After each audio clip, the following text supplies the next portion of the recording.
The Nephilim sightings are going to start soon. Consciousness has been enslaved. Your consciousness does not need your physical body to survive.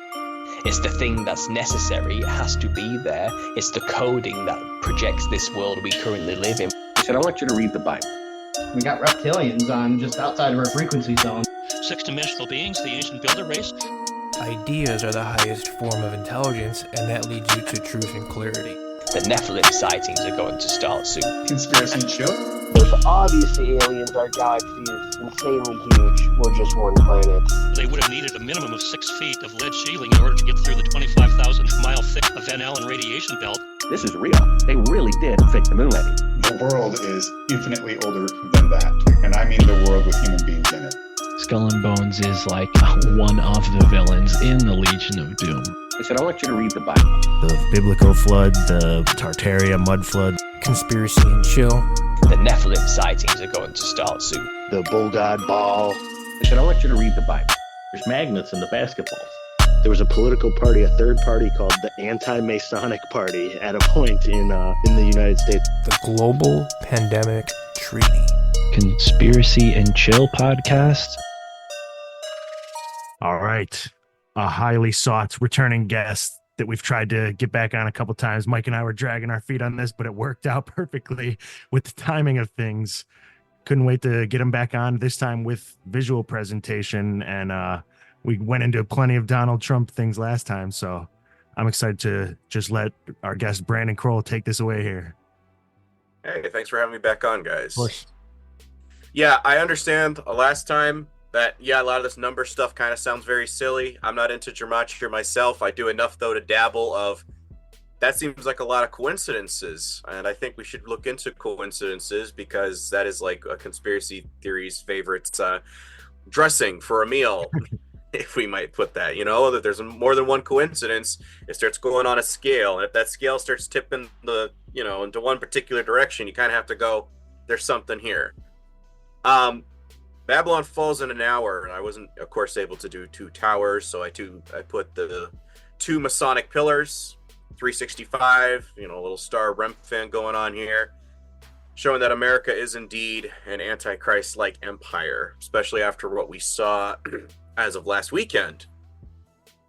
Oh yeah, and before we dive too deep into here, I'm in the same camp as you, where I think that obviously Trump is some deep state. Like, there's no way to me that he could have got to the top of politics and have all these coincidences and things surrounding him and symbology that we're going to get into surrounding him, that he could be some sort of like hero figure. It seems more that he'd be propped up as the false hero type of deal.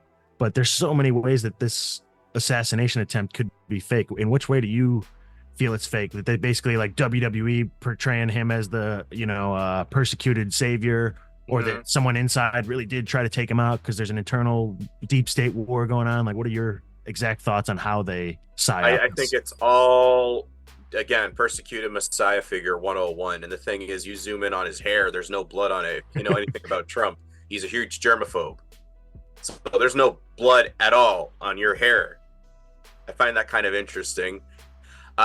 Secondly, they need to have, like somebody just said, this is automatically now going to win him the election because, if the deep state tried to take him out, that means he's serious this time around. So it's already building the QAnon subconscious movement of, don't worry, he gets in this time, it will be very good. And they're going to create a very militant Christian nationalist nation. With Project 2025, even though he says he doesn't know anything about it. It's a very fascist system, basically outlined in very blunt terms. It's, I can get rid of anybody that opposes me in my administration and basically put all my people in power and play. Just like they're doing to him. Just like they're doing to him for the last 8 years.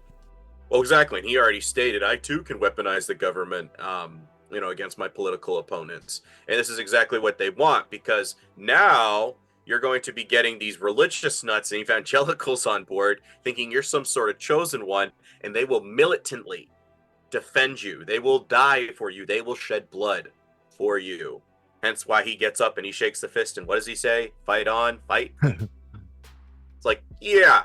So yes, I do see very much the persecuted Messiah figure for us, which again, it's very Antichrist in design, and I'll be showing some how numerically he's very a likely candidate, more so than Obama or Bush. Or like, you have to understand a lot of stuff when we're doing 9/11 and whatnot, everyone's always saying, oh yeah, Bush was involved, or this was an inside job, but nobody asks, what's the significance? What did it mean to the occult?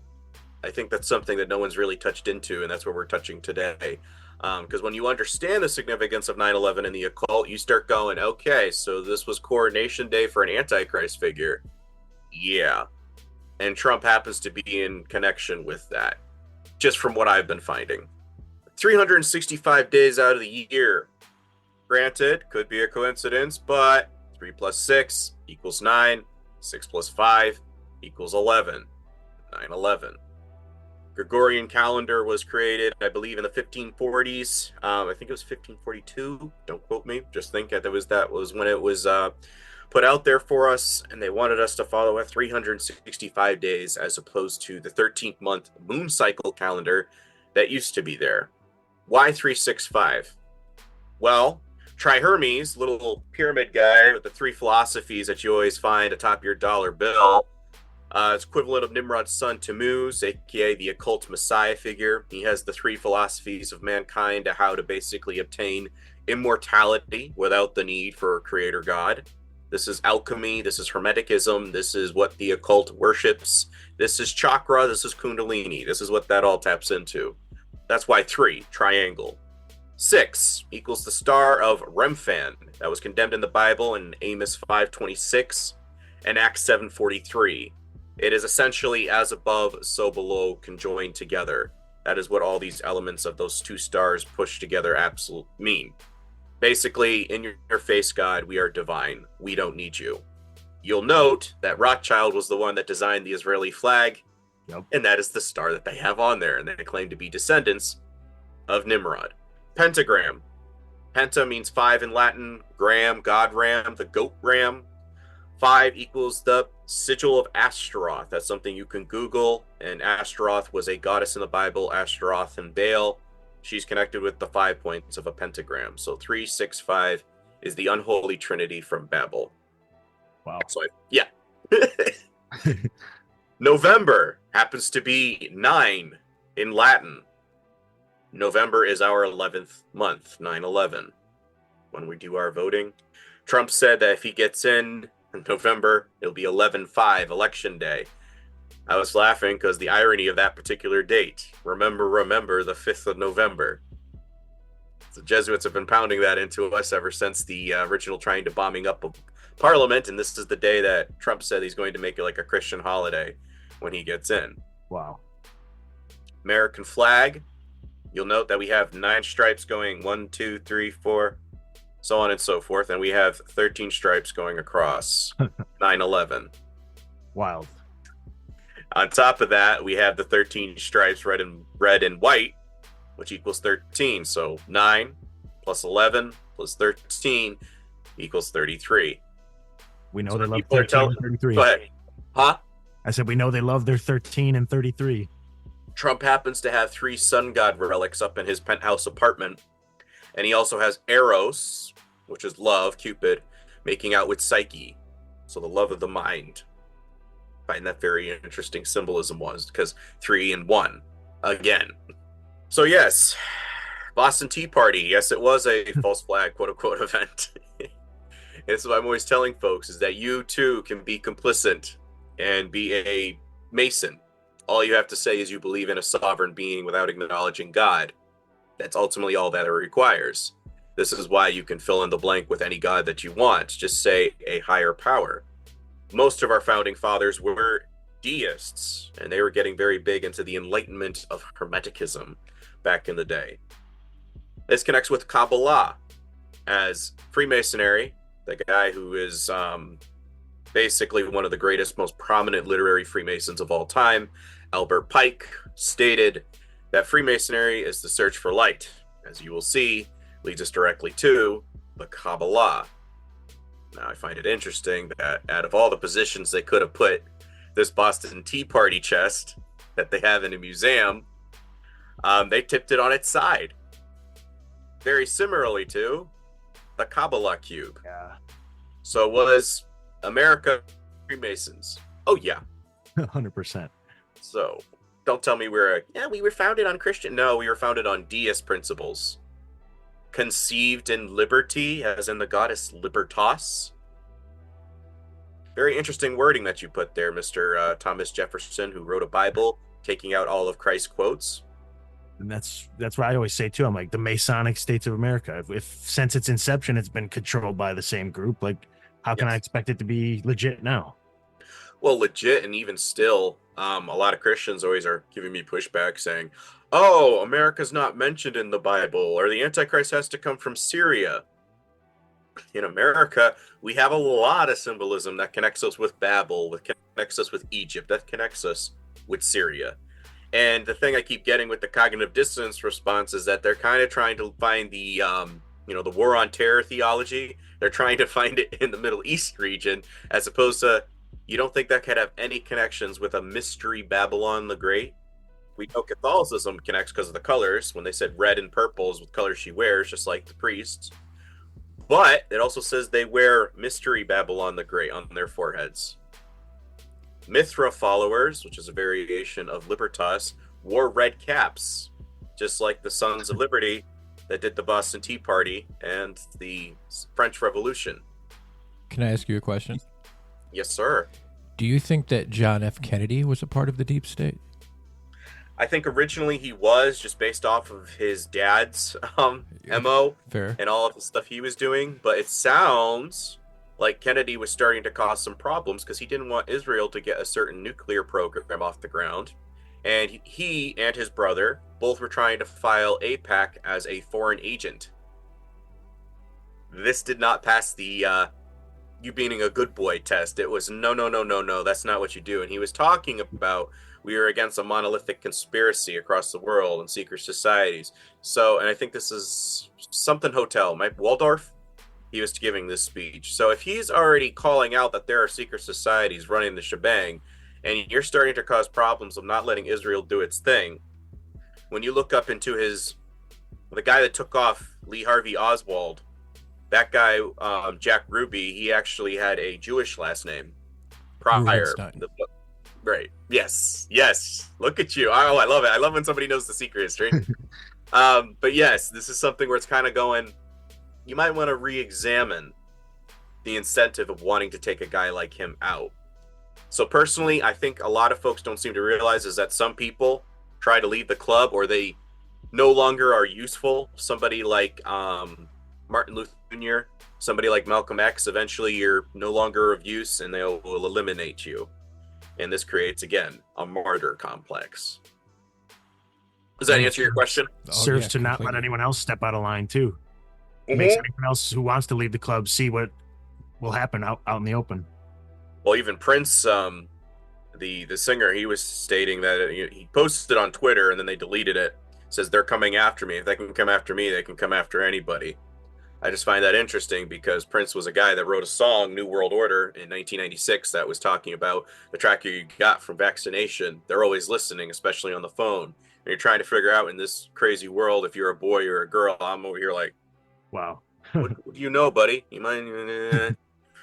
And some of the stuff, they took pictures of some of the things that they found, and he was starting to read about the Nephilim. Is one of the author's books that he was starting to dig into. So it's like sometimes you could be in the club, and then you start waking up, and they're over here going, sorry, no. Somebody like Heath Ledger is another individual that I think was possibly waking up, and they couldn't have that happen. But that's just a theory. But Kabbalah, call it whatever you will. Kabbalah essentially could translate in Hebrew to tradition. So traditionalism, quote unquote, religion, the thing that Christ was always condemning the Pharisees of. Yep. This is what a lot of folks are still doing with their Black Rock. This is where Black Rock gets its inspiration from.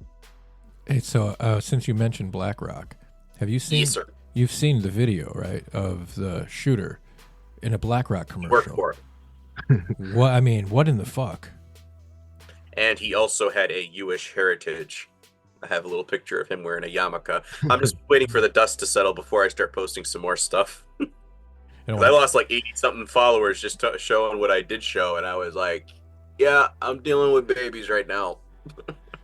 Yeah, well, at least you didn't go on the Instagram Live or whatever the hell he did, like Destiny, and bury himself. I mean, you know, if you don't like the guy, whatever, but for him to just literally say, you know, assuming everything is real and that firefighter died, for him to say, fuck that firefighter because your political opinion's different, I mean, that guy's burying himself right now, so. Oh, no, and I'm over here, it's like, yeah, people died during 9/11 too, because blood sacrifices, extra carnage, it's all gravy to them. It's extra.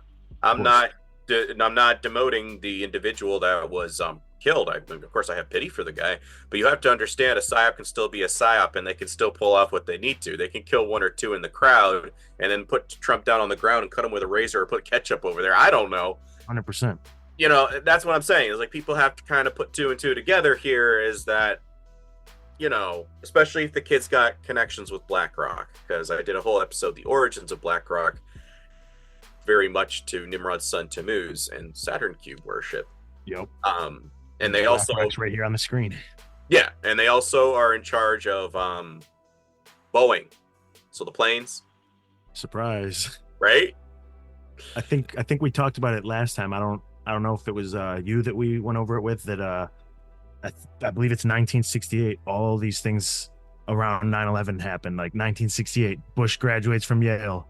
The Boeing 747 or whichever plane hit the towers was made. The World Trade Center started construction that year. 911 is made the national emergency number that year. And the New York Jets win their only Super Bowl that year. All those things in the same year surrounding 9/11 that come together on 9/11. I only knew one of those was that when they built the towers. That's very interesting. That's crazy. All of those that far back. Yeah. Well, again, this is how they planned it out. And this is when folks are telling me, oh, it's just an inside job. I'm chuckling because I'm over here. Okay, what does it mean to the occult? This is something that we always just bypass for the most part. Like a lot of folks are like, oh, look, creepy Masonic 33. What does it mean? Huh? What does it mean? You have 87,000 followers and you're posting about number 33. What does it mean? Well, it's the highest degree in Freemasonry. Okay, and what does it mean? You don't know, do you? And this is what I'm talking about. What I'm trying to do with my stuff is actually, I'm going to give you an explanation. 33 would connect to Mount Hermon. It is the coordinates on the 33-degree parallel.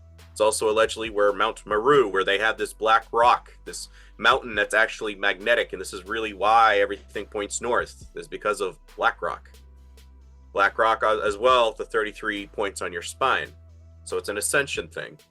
And I'm laughing because a lot of folks are posting all this stuff, but they have no idea what the symbol of the eye covering means, what the 666 means.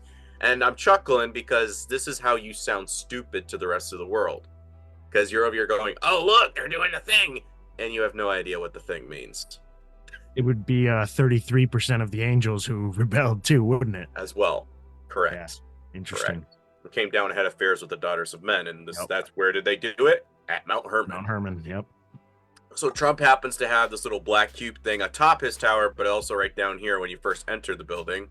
Tiffany Trump is affiliated with Jason Shirka, who's kind of bumped a lot of rubbed elbows with was that Robin what's his face, the big speaker, motivation speaker, something Robbins, Tony Robbins. Tony Robbins. Okay. Trump's ex-wife has hung out with this guy, but yeah, he's big into the Kaaba and, you know, tuteling his children in this thing.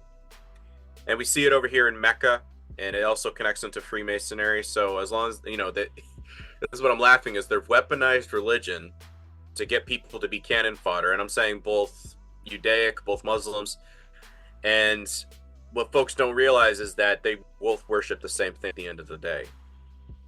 Is that Catholicism was created for Gentiles and emerged Sol Invictus, where we get to Deus Vult. So when they're doing the Crusades, Sol Invictus, Sol, S-O-L, that's the half of the word for soldier. That means Sol Invictus, the sun god. And then D-I-E-R, destined to die. You are destined to die for a sun god when you say the word soldier.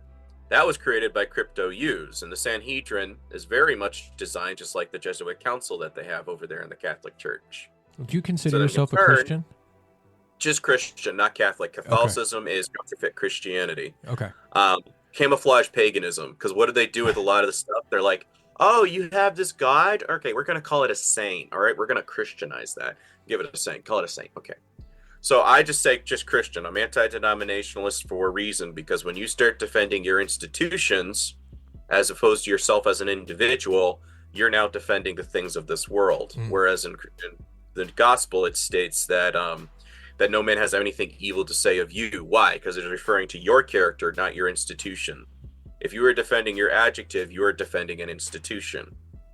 If that makes any sense. Completely. Yeah. Okay. I think that, you know, everybody, no matter what your political beliefs are, what color you are, where you come from, I think that everybody generally wants the same thing in life on an individual level. You know, they want to be happy, they want to be safe, they want to have food, they want to have a roof over their head, they want their kids to do well. But when you start tapping into that group ideology, that's where things start going terribly wrong, in my opinion. So yeah, I agree completely. Correct. And as well, patriotism or whatever, it starts becoming very cult-like, because there's a lot of conservatives like, well, you know, in comparison to Biden, I'm like, it's the same bird. It's just, no, it's the same bird. Just don't get involved, because it's a thing of this world. Things of this world are religion, are patriotism. It's physical, it's temporary, it's the now. That's what Satanism or Saturnism, you could call it. It focuses on the temporary and the now as opposed to the eternal. And that's something where as a Christian, you're supposed to always be looking on things above. Think of it in the long run perspective. And a lot of folks, they don't want to do that because they want to defend their religion as opposed to advocating their Christianity. Oh, here we go. Yes. Knights Templar, yes, they are a Masonic order. And again, I could pull up a dozen books, but let's just start here. This is from a book by Edward Hendry. You can find it for Mystery Babylon the Great. Underneath here, the second book is Bloody Zion, which Amazon banned real quick, but it connects Freemasonry and Zism behind closed doors, what's all going on, how their alliances are basically cousins, that Freemasonry is basically the Gentile version of what Judaism believes. And when I say Judaism, I'm not necessarily referring to an ethnicity. I cannot urge this enough, because unlike Nick Fuentes always going after the J word, I'm over here, no. Not going after an ethnicity. We are going after an ideology. 100%. And this is what I'm always emphasizing for. Right. Because the ideology, especially now that they try to want to weaponize an ideology of Zism to be synonymous with your Semitic heritage, you're now saying that this ideology is becoming your national identity. So I'm like, when's the last time a country did that in history that was really bad? Right. And I so think again, if you're going by on purpose, right, the term. right, and folks have to understand, when you make the ideology your mindset, you are becoming a cult, and this is what they're going to do: is again weaponize religion to the nth degree. And if you're not, you're anti-Semitic. Okay, all right, have fun with that. The doctrines of Freemasonry are influenced to a great extent by the Roman Catholic doctrine and history. In 1754, the first 25 degrees of the Scottish Rite of Freemasonry was written by the Jesuits in the College of Jesuits in Claremont in Paris for the purpose of restoring the power of the Jesuit-controlled House of Stuart to the throne of England. There are a series of degrees in the Masonic York Rite hierarchy known as the Order of Knights Templar. The Knights Templar was an organization founded in 1118 AD. The Templars received papal sanction as a Catholic order in the Order of the Knights of Christ in 1128, and are recognized as the first Roman Catholic Crusaders. The Templars are known as the Militia of Christ. The Jewish, and again, talking about a ideology, not ethnicity, character of the Catholic rites of Freemasonry cannot be understated. And again, as I said before, Albert Pike explains the secret of Masonry is the doctrinal Bible of Freemasonry. In Morals and Dogma, he writes, Masonry is a search for light as that leads us directly back, as you see, to the Kabbalah. Lucifer was known as the Lord of Light. So as much as a lot of Masons don't know, like a lot of lower level ones, they're completely oblivious. They don't get to read this higher up stuff until they reach like 32, 33. And I just did another show with a guy, and he says he's an ex-33 degree Mason, and the stuff that I am saying is 100% correct. So I've had a check mark of, yes, you were right with what you were stating. I'm not just pulling at strings here. Take, for example, the celebrated rabbi known throughout the Jewish religious world as the Gaon of Vilna. It was he who taught that Kabbalah's doctrine. Inside the Judaism's vaunted tree of life, there resides a great and sacred serpent, whose masculine name is Leviathan and whose feminine name is Melkut. It is the sacred serpent, the Kabbalah teaches, that this is the coming messianic age, shall rise from the abyss to conquer the Gentiles and exalt God's chosen, the Jews.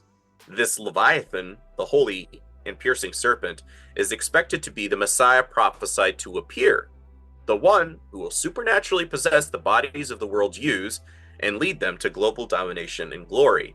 This strange doctrine, accepted by the vast majority of today's Orthodox rabbis, also makes the bold claim that the Jews are a holy race of wise and virtuous serpent beings. Collectively, world Jewry is claimed to be the very incarnation on earth of the Holy Serpent. Could this be what the true Messiah, the Lord of the universe, Jesus Christ, meant when he confronted the wicked Pharisaic Jews, equivalent to today's Orthodox Jewry, by flatly declaring, "Ye serpents, ye generation of vipers"? Something I find interesting with this Leviathan Melkut character, he is very similar to this son of perdition that is mentioned in all the verses, Revelation 9:11. And again, very similar if you're going by Dome Earth. And again, I have to give a little credence here because even the word astronaut, astrology, Ashtaroth, where we get, looking at the stars. Astronaut, astro means star, but not, N-A-U-T. As in nautical, waters above, waters below. Kind of have to wonder. Because their serpent, sorry, go ahead. No, you're good. I'm just following along. Okay, again, I can't see, so I'm going off of vocal cues here.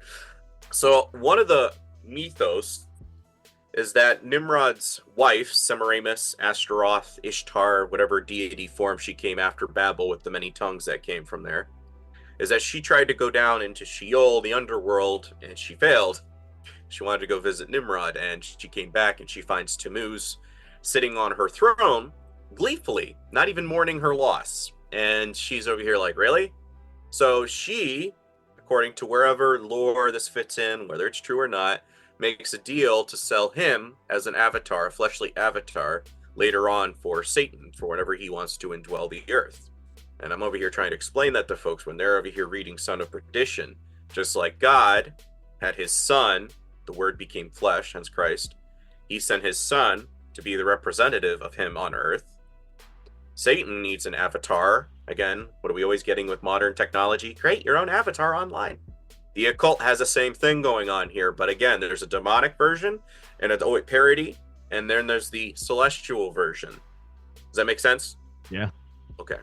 The Kabbalah doctrine is that the holy serpent resides within the tree of life. The serpent is the guide for each you. Like you said before, you tree worship does connect, and that's what I'm always emphasizing, and collectively leads the Jewish nation from the abyss upward into godhood. Inside the circles are the names of the Kabbalistic deities. Jews often pray to and have mental holy sex with the Judaic gods and goddesses. So when they're doing the little divining thing, that's what I was about to say. And Marina Abramovich, she's compared the Wailing Wall to be like the crystal wall that's in Ukraine. She's a witch. I think she would know. Big time. Fact, yeah, and I think the fact that she makes that comparison or draws that parallel there should be a little bit of a red flag of, I could be wrong, you could be, you're just trying to picture all this anti-such and so, and I'm over here like, no. We're going by a witch's definition of things. Probably the highest witch. Right, yeah. I'm not familiar with the crystal wall either. What is that? Crystal wall is kind of similar to all those people that get the special rocks when they're doing the little kundalini sitting there on the mat. But it's all put into a wall. And these crystals, just like with Druidism, a lot of Hermeticism will tell you that you can put a spirit, or there's a spirit within something, and that you can channel that energy and all that good nurturing stuff into you by meditation. When Druidism, so you have to, so let's first go to pentagram. A pentagram represents the elements: fire, air, water, earth, and then what's the fifth one? Spirit. Soul. Yeah, soul. Exactly. Soul, spirit, or wood. Why wood? Well, it's alleged that the first word that Adam ever breathed, when God breathed into him, he goes, Yahweh.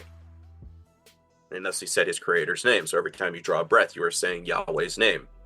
Find it ironic because in Revelation, every knee shall bow, every tongue shall confess. Yeah, because every time you're breathing, you're saying your creator's name. If that's true, but what continues to keep our breath going? Oxygen, trees, wood.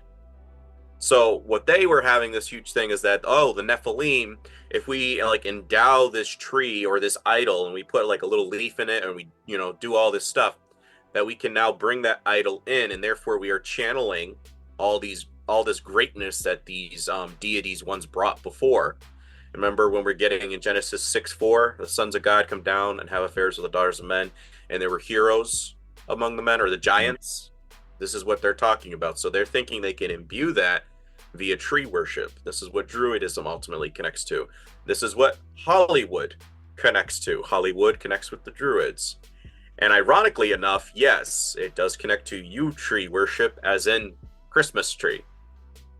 100%. So I'm laughing when a lot of folks are over here bashing Hollywood, and then on December 25th, they do the same exact thing. It's like, you hypocrite, shut up. Does that answer your question? Yes. Okay. Yes, George Washington was a Mason. You can have over here the George Washington Masonic National Memorial. The Washington Monument is a phallus. Should give you a little bit of an indication that, yes, America was definitely founded on false pretenses. The Turo, I find very interesting, synagogue of Yeshuat and Israel congregation, founded in 1658. The oldest synagogue in the United States was visited by George Washington, who is a Sephardic Jew. Notice the wordplay of Toro, bull, horned god. This can be important later on about this little Turo thing, so because that's very big in the occult with Mithraism. Can I ask you a question before we go into Yes, this? sir. What do you make of the 8 presidents that were before George Washington? I have heard of them, and I kind of am scratching my head with that. If they were a prepper of establishing this Masonic thing, and the fact that there is 8, I find very interesting, because that's just like the magician when you tip the 8 on its side. Why they're never talked about is a huge red flag for me. Right, me too. I just wanted to get your opinion on it. No, yeah, and yes, I understand where you're coming from, but I think it could have been even like a temporary, like, let's see how this could potentially work, and then they're starting basically how to induct the public into thinking what they want them to think about the taxation aspect of things and why we need to secede. You follow what I'm saying? That they already have in their minds, Masonic wise, now they just need to get the populace to do what they want them to do. No doubt, yeah. Yeah, it's just unusual. Yeah. It's not unusual. America was known as the land of the feathered serpent. Also could be an equivalent of quote-unquote the phoenix. And a phoenix rises from the ashes, so a little bit something there I'm scratching my head with 9/11, and I'm going to explain what that means. But 9/11, is that possibly that you brought about your Antichrist figure? The Tri-Hermes, or Nimrod's son Tammuz, was known for carrying this little staff, the Caduceus staff. And America, it could either be a bird of prey, a hawk, which is one of the animals that are affiliated with the Tri-Hermes. It could be known as the tortoise was another aspect affiliated with him. And America, by a lot of the Native Americans, was originally known as Tortoise Island. So when folks are telling me that, come on, I'm just saying, this is kind of giving me a little bit of a, did you guys bring about an Antichrist figure? Because Phoenix, Tortoise Island, symbolism-wise, I'm seeing a little bit of a couple red flags go off. And you mentioned the hawk too, and I think it's no coincidence that we got spammed with the hawk Tua psyop girl. And I've heard people say, well, that was for Horus, and then Tua means magic in another language. It also means tribe in Gaelic, so maybe they were just trying to psyop us with some Horus tribe magic or some weird stuff like that to just precurse whatever else is going down right now. And when folks are saying it means this in one language, it means that in one language, I'm like, yes, I think you should be open to multiple interpretations, because #Babel. For sure. That's how they work it. How far back do you think it goes? Meaning, do you think like Cro-Magnon man was obviously I don't know. This is a serious question. I know it kind of sounds silly, but like, When Go when, ahead. when do you think they were trying? Like, when do you think the deep state or the Rothschilds or whoever? When do you think they were able to get into power? You know what I'm saying? The moment the demons came down and mated with women. Okay. Well, there's that aspect, but you have that, but then you have Cain, and I think honestly that's because again, right. this is something I always emphasize for folks, because a lot of folks are saying, well, God is allowing all this violence and evil in the world. No, let's think of it this way: you're God. You know there's going to be a celestial coup going on in heaven. You know that there's nothing you can really do to stop this. So you're going, all right, they're going to go down. They're going to create Nephilim. And they want, daughters among men. They're going to create their own kids. Okay, I'll put an end to that. I'll start a flood. I'll get rid of at least, 80, 90% of them. Some of them survive. Nimrod comes, Adam and Eve, stuff like that. You get Cain and Abel. Cain, instead of doing a blood sacrifice, which is what a celestial currency is all about, energy, what folks are going to get onto that. And Cain slays his brother Abel because God didn't want Cain's sacrifice. He says, no, it's not time for harvest right now, Cain. Right now it's time for a blood sacrifice. You have to put something in your place because right now you should be dead. That's why I need you to sacrifice something, because this is how we acknowledge it. This is how we process it in celestial terms. This is why we put a lamb on the altar, or a ram, or some sort of equivalent, like a dove. And so Cain gets upset, slays his brother. And God says, no, I hear your brother's blood crying from the face of the earth. So don't think that your blood doesn't matter to God. It does. It's a tracking device in it. And so he gives Cain this mark, which is probably very likely the mark that we see on Harry Potter's forehead. You'll note that the author of Harry Potter has Solve Coagula tattooed on her wrist, just like Baphomet. Her saying that she's against the trans, I'm over here like, no, you're not, you silly little lady. The mark is probably a Z, which would, as I broke down in another episode I just did recently, and it connects with lightning bolts and Leal. And let's see it this way. Cain's so upset that you're willing to make a sacrifice to any celestial being up there against God, and I will give you my daughters to procreate with. Now, did Cain manage to succeed with this? No, but it does begin to create the alliance, celestial alchemy knowledge. They know, angels, that eventually there's going to be a savior figure, but they don't know when he's supposed to show up. They understand the end when he judges them, but when Christ comes down, they're going, you're the son of the creator, God, not the council up there, because the sons of God come down and had affairs with daughters of men. So God has a council up there. He knows that they're going to come down. But then what do we get? They get locked up under the river Euphrates, these angels that rebelled. It says in Enoch that when your children are slain, the Nephilim, they're going to become demons, aka a spirit being.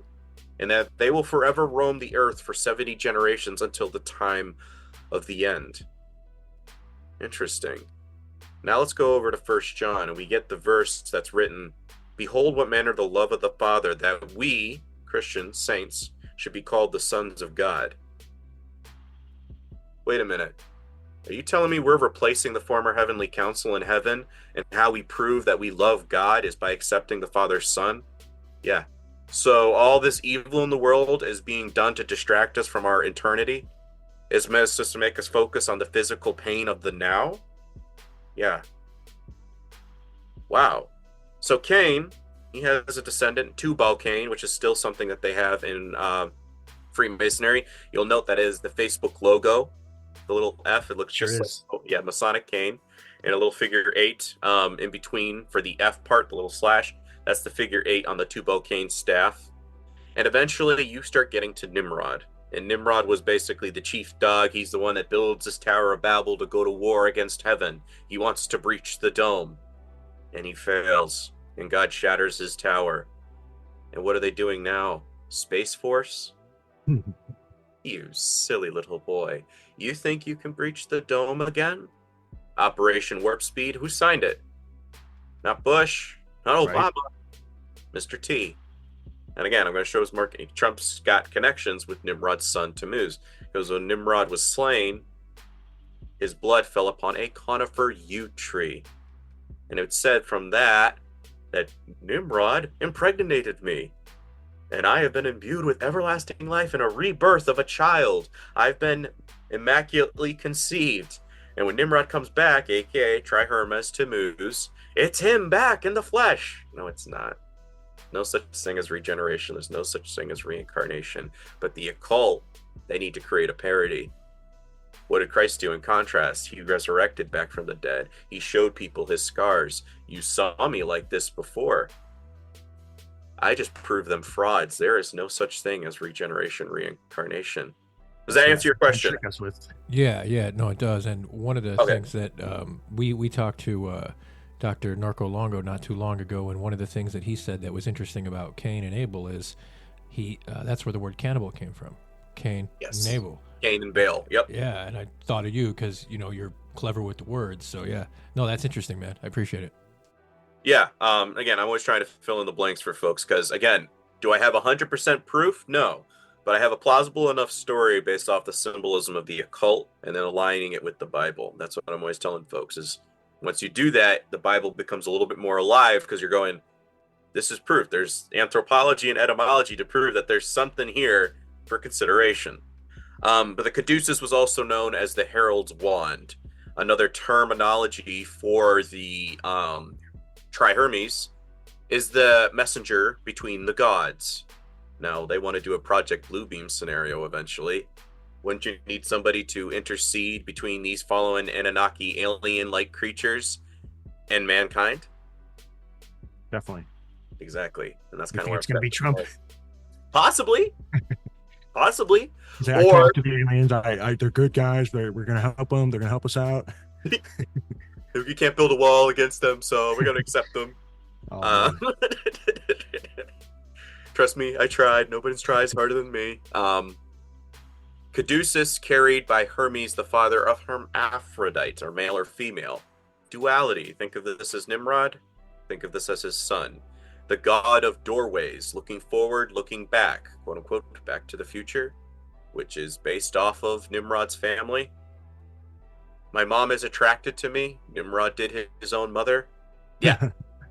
This all connects with that. Even the Twin Peaks or the Twin Towers, when he was in the second movie, what does he say to him? He says, "Where have you been, Marty? I've been to the future, Doc." You'll note when he's coming down the street that he makes these two striped lines, which equals 11, and next to it was 9. I think it was a clock nearby or some kind of symbol that equaled 9. And you look at the outfit that Marty is wearing in the second movie, and it is the same exact outfit in the movie The Wire that was directed by the same director as Back to the Future, Mr. Sudeikis or whatever his name is. And he was walking between the two Twin Towers in the movie The Wire. Find that very interesting. And even then, what are they saying? We got to save the clock tower. Horus. Again, you take your average clock. 6 away from 12, 6. 1 away from 7, 6. Go all the way around your clock. You will find 666. So etymology-wise, they're saying it doesn't connect to that, but they said it does connect with the equinox, and I laughed because I was like, so it does connect with some sun stuff here. So I'm going to laugh and say, okay, nice try, but I think you just proved yourselves liars. And again, the movie kind of proves it as well. There's a significance with the clock. Ganesha and Venyaki would be the equivalent of Baphomet. This is the tattoo that Mr. Russell Brand has on one of his arms. So again, when you understand the duality of symbolism cross-cultural, you scratch your head and you're going, I hear what you're saying, but as a rich guy as you are, you probably could get a little laser surgery to remove it, but you haven't. Also dabbling into tarot cards the day after your baptism kind of gives a little bit of a... And the caption he used was remove the blindfold. And there is a connection there when the Jewish thing, Masonically, is that in order to achieve a higher degree, you have to be willing to assassinate Christ. And there's the ceremony of taking off the blindfold in Mithraism. They too have a baptismal ceremony. That is honestly what Catholicism is. It's Mithraism and Sol Invictus, little hybrid. And this is what Freemasonry and Catholicism ultimately is. It is a counterfeit. Because again, Celestial Council, we don't know really what Christ is all about. So when you're hearing all this stuff, it says, oh, that just sounds like this other guy back in the day. Why? Because they're creating their own Messiah figure in the image that they want. They don't understand the whole entire game. No one knows the mind of God, but you can know his heart when you understand and you read his word. So how do I know that Baphomet connects with this Trihermes guy? Fairly simple. Just look at the manhood there. It's the Caduceus staff.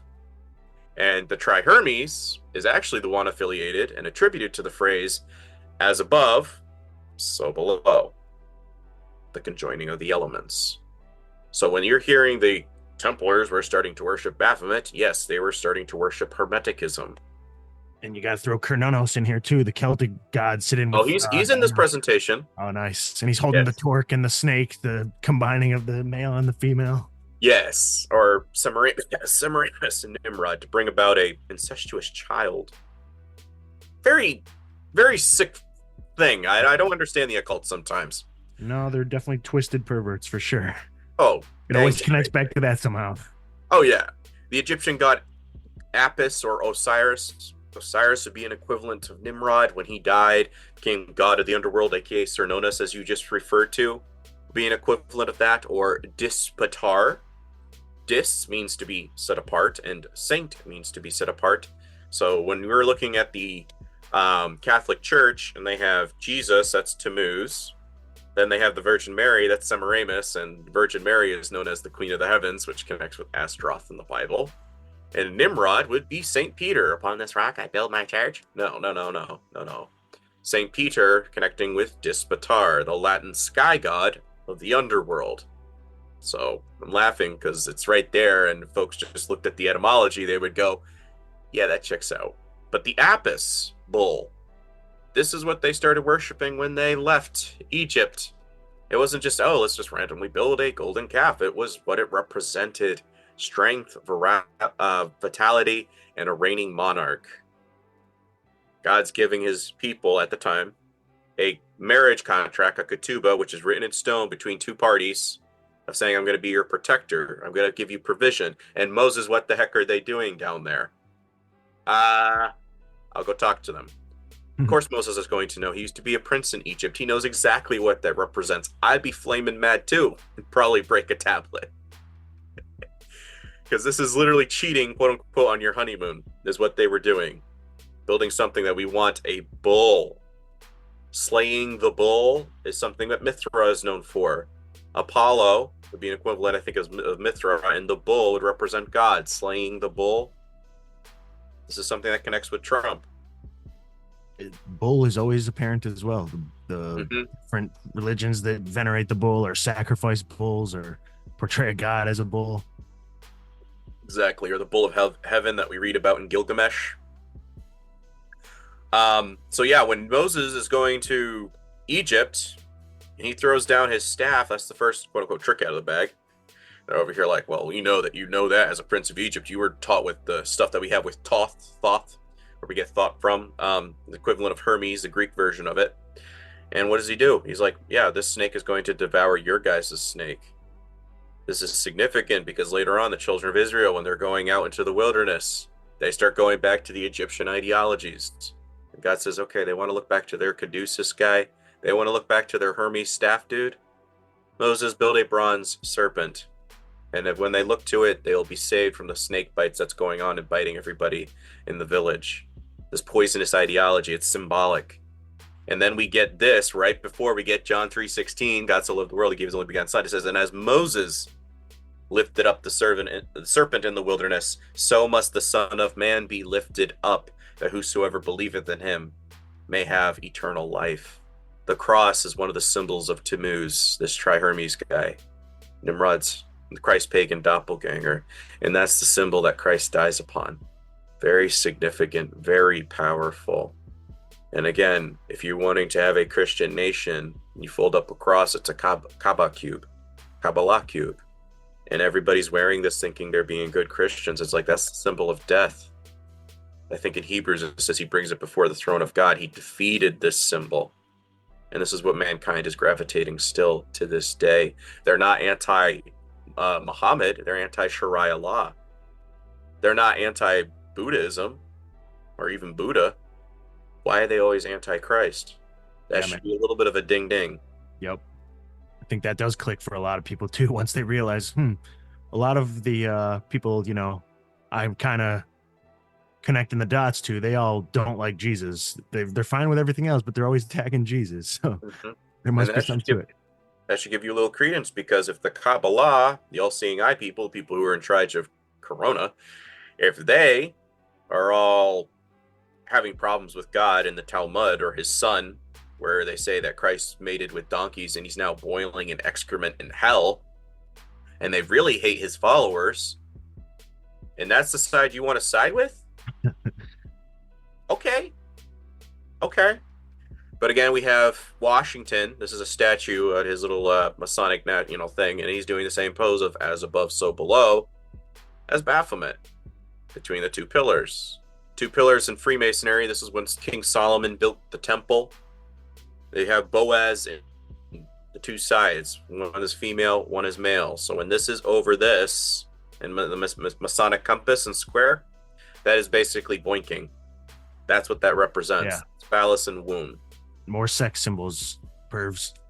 Yes, these very pervy people. So what do you think of King Solomon then? Do you think he was like He's one of the founding fathers of Freemasonry. Right, yeah, I know it all connects back to him. And isn't Jesus supposed to be like from the bloodline of, or Mary is like somehow related to King Solomon?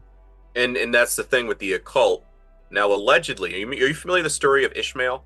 Not entirely. I mean, I'll give you a review. So when Abram took a little hiatus in Egypt, he went there with his wife, and the Egyptian pharaoh tried to make a pass at his wife. And instead of speaking up and saying, "Yo, that's my wife you're hitting on there," he says, "It's my sister." So the pharaoh starts doing some stuff. There starts being a little bit of a plague because, you don't touch God's people.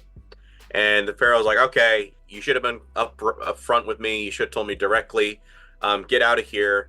Now, allegedly, according to lore, the pharaoh felt so upset that he gives Abram one of his daughters, a princess of Egypt, to be one of the handmaidens for Sarah, his wife. The name of this daughter, Hagar.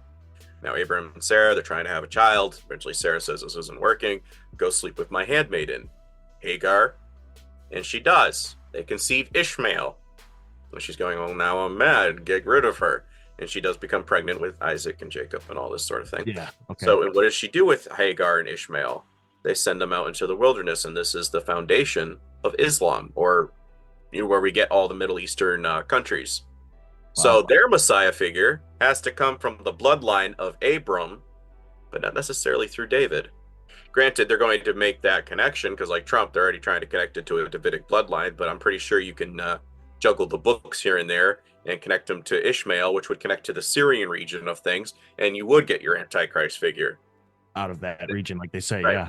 But again, it would be an earthly as opposed to Christ. Thy word became flesh. So all the Old Testament promises came true through Christ. Word became flesh. And then you have immaculate, which is thy word. And then you have David's bloodline being through Abram and stuff like that. So you have man connecting with celestial. Only once that happens. What they're trying to do is create a physical bloodline. And I wouldn't be surprised if it would connect a little bit into the Ishmael line, and it would connect to Abram as well. Yeah. Sorry. What's up? I was going to say. No, I was just going to say. You go ahead. I was going to say, Brandon, we've had guests on our show before that believe that Jesus and Christ were Sasquatches. How do you feel about that? I'm serious, too. No, I'm laughing because the thing with Sasquatch is a lot of times you'll find when you're even things like the King Solomon Islands, they have a lot of the network tunnels that go underneath the islands where they say that the giants are running back and forth, and they look a lot of, description wise, very similar to these Sasquatch-like creatures. These cryptids, they are basically the bastards of the Nephilim, because the Nephilim are like, we want to do fun stuff too, and they create all these hybrids like Sasquatch and whatnot. To say that Christ is something like that, I think folks are trying to they're trying to create a I don't know, like a pseudo crazy theory, because it sounds really interesting and cool, but at the end of the day it doesn't make any sense because the Bible absolutely refutes that from even being a possibility. Yeah, I was just curious on your opinion and your take because It was rather shocking when I heard it too. Yeah, there's some interesting. I've read some comments and I'm like, yeah, you're not ready for this page at all. Like, wow, I don't know where you're coming from, but you're kind of. To go back to Solomon a little, yeah, the Freemasons that trace their lineage to Solomon and his temple, and that he supposedly had a ring that had control over demons to build all this stuff. So, what do you think was going on with him? Was he, at first kind of a man of God and just kind of went nuts and fell under demonic control and accidentally created like one of the craziest cults and whatever with the knowledge he procured from these demons? Yeah, well, he basically kicked it up into full gear. And yes, I do think he was a man of God, but eventually he was over here like, I have wisdom. I'm already enlightened. I think this is the greatest thing ever. And I think I can even tap into more. And I think that's kind of the thing is it's literally Lord of the Rings. Oh, I could do more with this. Literally. And that's kind of what is happening constantly in the occult is thinking, oh, I can outdo my creator God. I have the alchemy knowledge to do so. And what does Satan say? Isaiah 14:14. I will ascend to be like the God Most High. I will ascend with my inner God consciousness. You see that whole movement of this God consciousness coming into gear. And this is what folks don't seem to realize is like the same lie has always been there. It's just been amplified and added with more extra frill every single time something happens. And eventually, sometimes they do take a good character, like somebody I've dug into a lot of Lincoln. I could do a whole episode on that and why Rothschild had to take him out. And what do we get? The Lincoln Monument. So, and then what do they always use it? Oh, yeah, he's one of us. He's one of the Republicans, one of the good guys. So there can be a good individual once in a while that pops up, but then you're over here like, yeah, he's one of us, just like the Star of David. That's not the Star of David, but you're using a good man's name to bring it into everybody to draw into your cult. Like the Jesuits or anyone else. Yeah. Fun fact, Lincoln was actually the very first president to run under the new Republican Party. And he was the last person to run as technically an independent and win because of that. So, sorry, it's fun fact. And he wasn't even on the ballot in Texas. His whole family didn't even vote for him. And there were 6 candidates for the Republican nominee. He only put his hat in the ring because his wife said, I'm not marrying a man that doesn't become president of the United States. So when he gets the nomination, he literally was there at the polls and he's going, I what? You won, Link. And he walks home and he was absolutely bewildered. He could not figure out why the American people would choose a hillbilly hick like himself. He did not think he had a chance. And that's what we need. We need, if you want to be the president, you should be completely enabled to become the president. It should only be reluctant people. It should be a lottery. That's how it was originally set up. If you want that power, you're not the person that should get it, in my opinion. Right. Over here, we have the 2 triangles atop the pillars. Again, you notice the cross. Like I said, it's a symbol of Tammuz. I'm getting this off of a Kabbalah page. They have Thoth. Again, sun and moon. The sun is Nimrod. The moon is the mother conjoined. It's just no different than the Masonic square and compass. And then you have over here the triangle. Like I said, little Tri-Hermes guy. Triangle, the 3 philosophies of the Tri-Hermes, which you find right over the all-seeing eye in his pineal gland. And you have the cross, again, symbol of Tammuz, with the Kabbalah, Hermetic Kabbalah, tree of life on the other side. So a lot of symbolism all right here. And again, black and white duality of the floor, as we see frequently within Masonry. You might notice these 2 pillars on your social security card. Again, the all-seeing eye is between the 2 pillars, and you have another falcon or a bird of prey, which would represent Hermes. Hermes was occasionally known as a trickster god that would lead souls to hell. Find that interesting. Black and white duality, again, with the pillars. Star David or Remphan is on the door. Kabbalah tree in the center. And what's here? That is the sign for transgenderism, which is in June. And it's also for Mercury, and it's also connected with Hermes. Again, this is off of a Kabbalah page. So, again, the symbolism is always there, but a lot of folks are just choosing not to see it. Like with this, when they're over here going the triune, it's like, yes, we had the Father, and we had the Son, and we have the Holy Spirit, but the gift of the Holy Spirit, think of it this way, the presence of God was reserved to be within the Ark of the Covenant. Anybody that's watched Indiana Jones, you kind of get the rough premise of that. When the temple veil ripped in 2, though, Christ's final breath means that those who accept the Father's Son can be indwelled with the Holy Spirit, can be indwelled with God's presence of discernment. Why? Because Christ said, I'm going to rebuild this temple in 3 days. He never tore down the building. Why? Because greater is he that is within you than he that is of the world. Know ye not that your body is a temple of the Lord? Now, it's not temple as in, oh, I just find my inner God. No, you have to accept the Father's Son. No man gets to the Father except by me. 1 John 2:22. He is Antichrist that deny the Father and the Son. Now, with Noahide laws, they're going, if you believe in triune or wherever, it's like, no, only one God. You can fill in the blank with whatever you want, but you can't acknowledge the Father's Son. But I believe in Christ. Okay, Noahide law. This is what a lot of Christians are putting together, because when you read it, it sounds good, but it's not the God that you think. This is very similar to a chart that you see with the triune thing in the Catholic Church. Sorry, go ahead. No, just following along. But I do want to ask, so this is the Kabbalah thing. Why does it have Jesus on it then? Like, is this just a different interpretation of it? Different interpretation. I just say to folks to be a little bit wary, because if this looks very similar to what's in the occult, then you kind of have to be scratching your head and go, I don't know if that's what we're doing, or we should at least re-examine something here, because if it looks very similar to what they got going on, should be a little bit of a red flag, No doubt. And again, on top of that, in Hebrew, it's known as kether, or crown, the chakra, the crown, the opening of your eye. In Masonic Latin, it translates into corona, a spiked crown. Just like the inverted spiked crown that they put into Christ's skull. Why? Because their Messiah figure has an outward spiked crown, like Helios or Attis. Statue of Liberty. Statue of Liberty, right. So the fact that that's in what country? Mystery Babylon. Again, or America. Yeah. That's what I'm telling folks, is like we're going to be probably swinging the sword for Mystery Babylon the Great in the last days, because you can't exactly have the crusade come right back up. You need someone to get into this Christian evangelical dispensationalism. I always tell folks dispensationalism is basically Zism for Gentiles, because it's still saying there's a holy land. They're still saying they're a sacred race. And it's like, as Christians, no, that's Darwinism. And secondly, we get Galatians 3:28 and 29. There's neither Jew nor Greek, slave or free, male or female, for you are all one in Christ Jesus.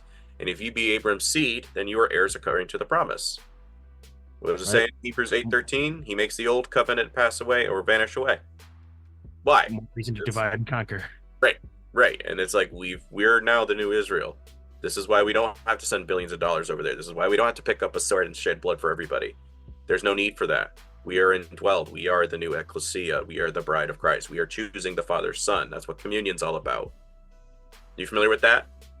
Yeah, we went over that in the last one. Okay, That was kind of a mind blow. But again, that's where you understand now, because you're making that decision. A lot of folks don't seem to get this. Well, have I did this one with you in the last one? I'm not sure. It's based off the image. It's a Masonic image. A lot of folks have seen it probably before, but you have this lady sitting under the sun. So this would be an equivalent of Semiramis or Ashtaroth. And this is Ra, Re, Osiris, Nimrod. So that'd be her husband. What's he doing? He's pointing up to the sun, moon, and stars, the queen of the heavens, Ashtaroth in the Bible, pointing up to her logos. This is what the Virgin Mary is always sitting under a little crescent moon. Yeah. Who's in the middle? Who's this guy? Who's this young gentleman right here? Hermes? Yes. The messenger? He's doing the little pose of the magician on the tarot card. As above, so below, pointing up, pointing down. He's holding an anchor, which in Freemasonry, it means hope. But he's also holding a key. And what's over him? The all-seeing eye.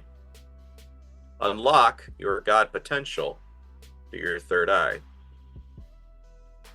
Twin towers. This would represent the third building, the 47 floors of the third building that fell down. Right. Yeah, this connects third with the third temple. Yes. Well, yes.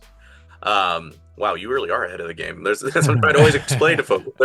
A third physical temple, not necessary. Because the ecclesia, you choose the Father's Son, you let the Holy Spirit indwell you. Ark of the Covenant. Why? Because don't worry about those who can kill the body. because they can't take your soul, can't touch this. So if they even do that, it's okay. This is what a lot of folks aren't putting their faith in, because they're over here going, I get a prepaid avoid the tribulation rapture ticket, so I get out before it gets really bad. Everybody else, it's gonna suck. How arrogant of you. What are you doing in the meantime? Oh, I'm gonna put my faith in Trump. Okay. Okay, I'm gonna pop bombs in other countries and take innocent kids' lives in the streets of Gaza until God calls me home, because I'm defending his chosen people. Really? Pray for Israel. Right. And this is where I'm over here wanting to slap people in the face, because I'm over here like, how can you say this? How can you stand for the synagogue of Satan so blatantly?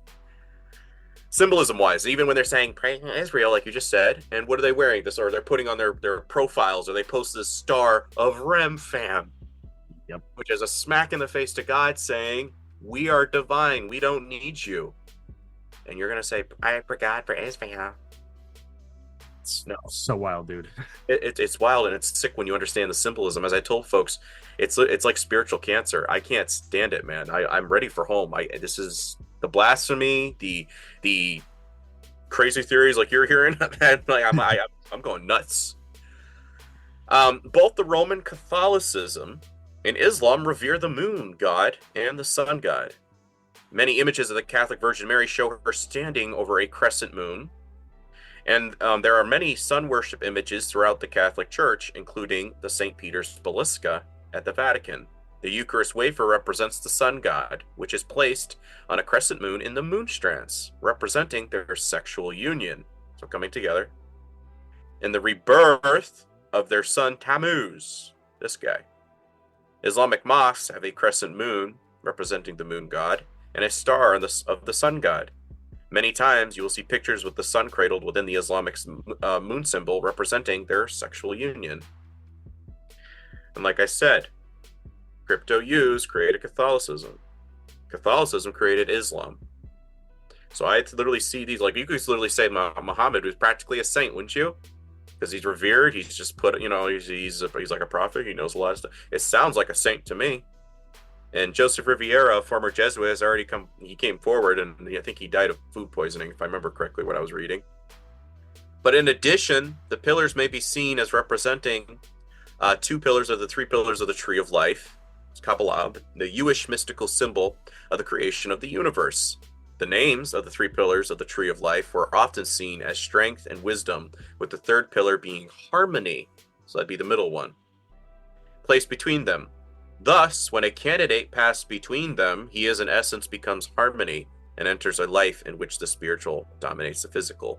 And over here in 2 Chronicles 17, it talks about these 2 pillars being constructed with Hiram Abiff. Hiram Abiff, they say that Hiram could be an equivalent of Hermes.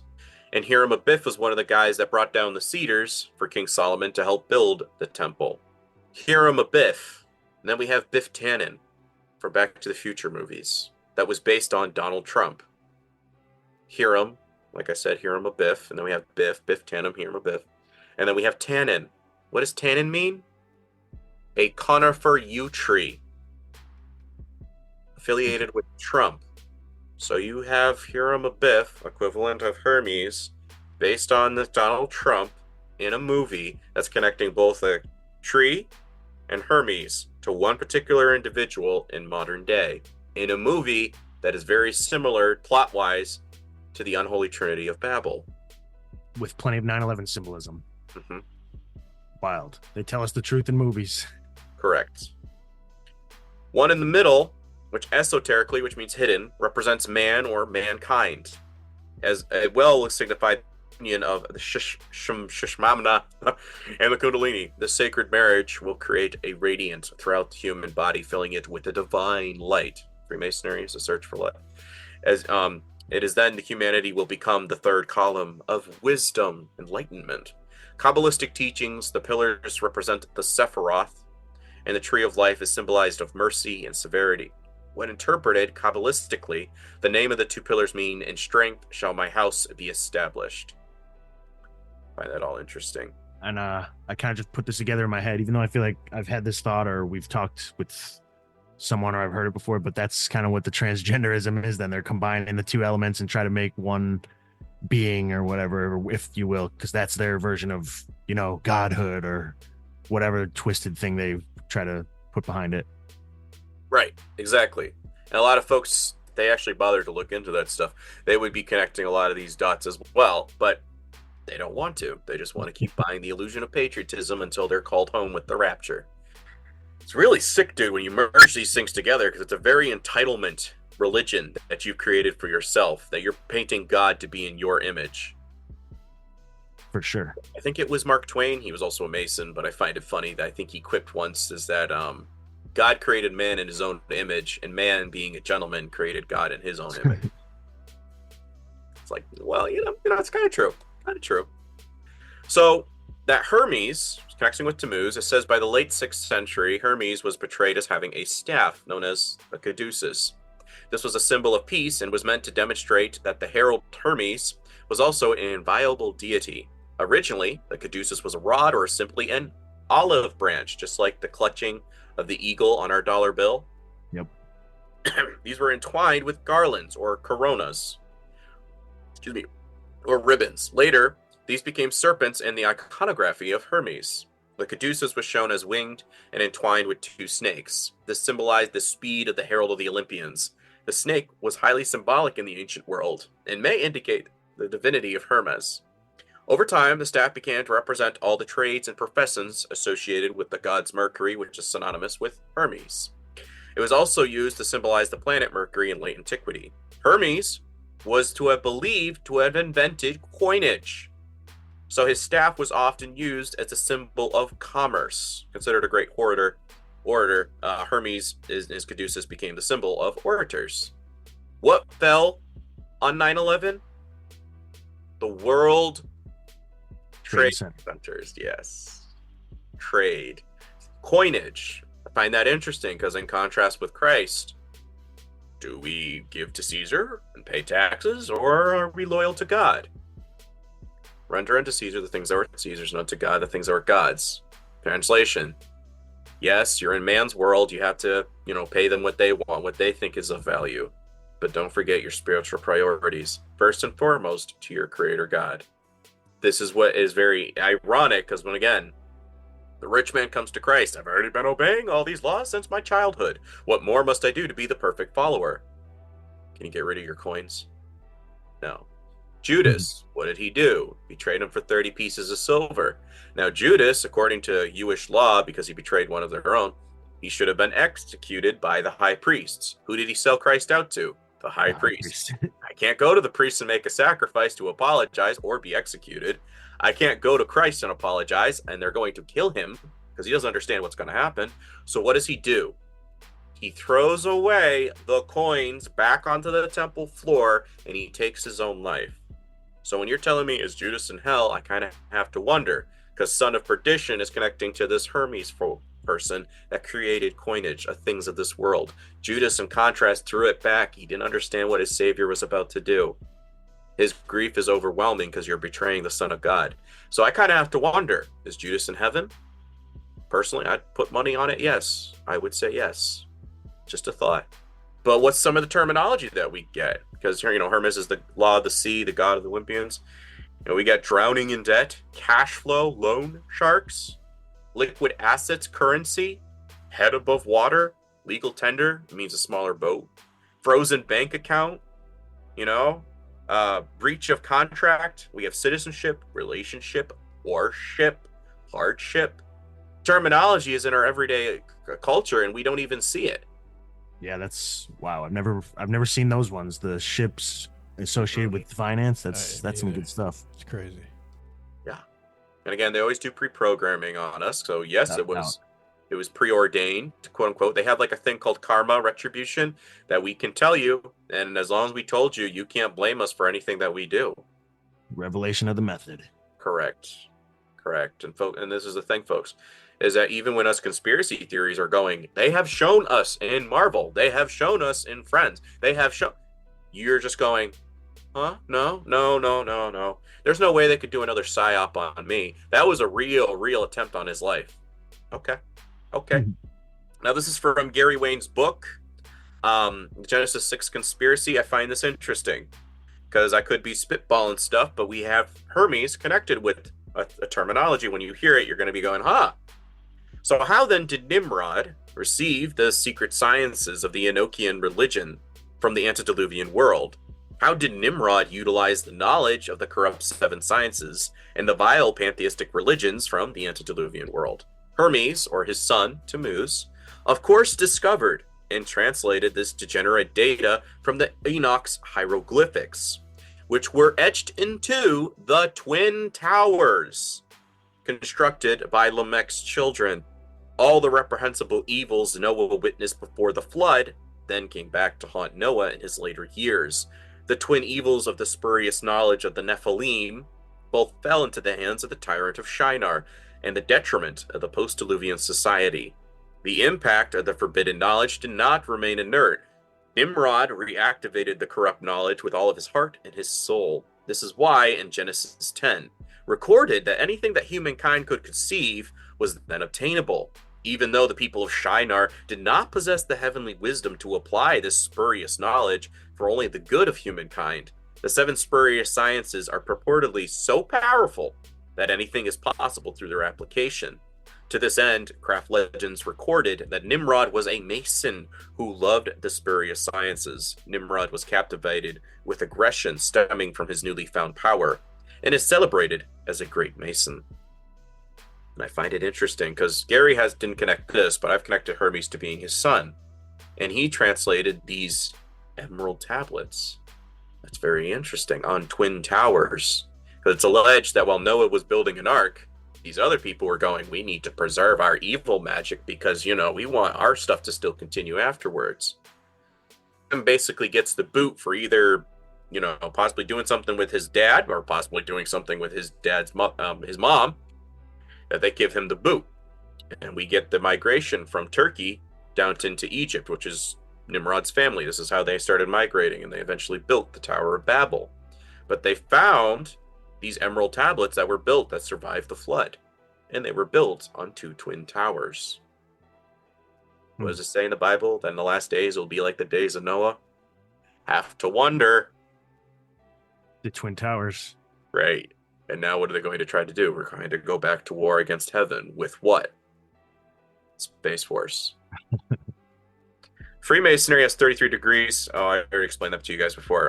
Mount Hermon coordinates is a 33-degree parallel. Mount Hermon means in Hebrew forbidden or cursed. Hermes derives his name from Mount Hermon.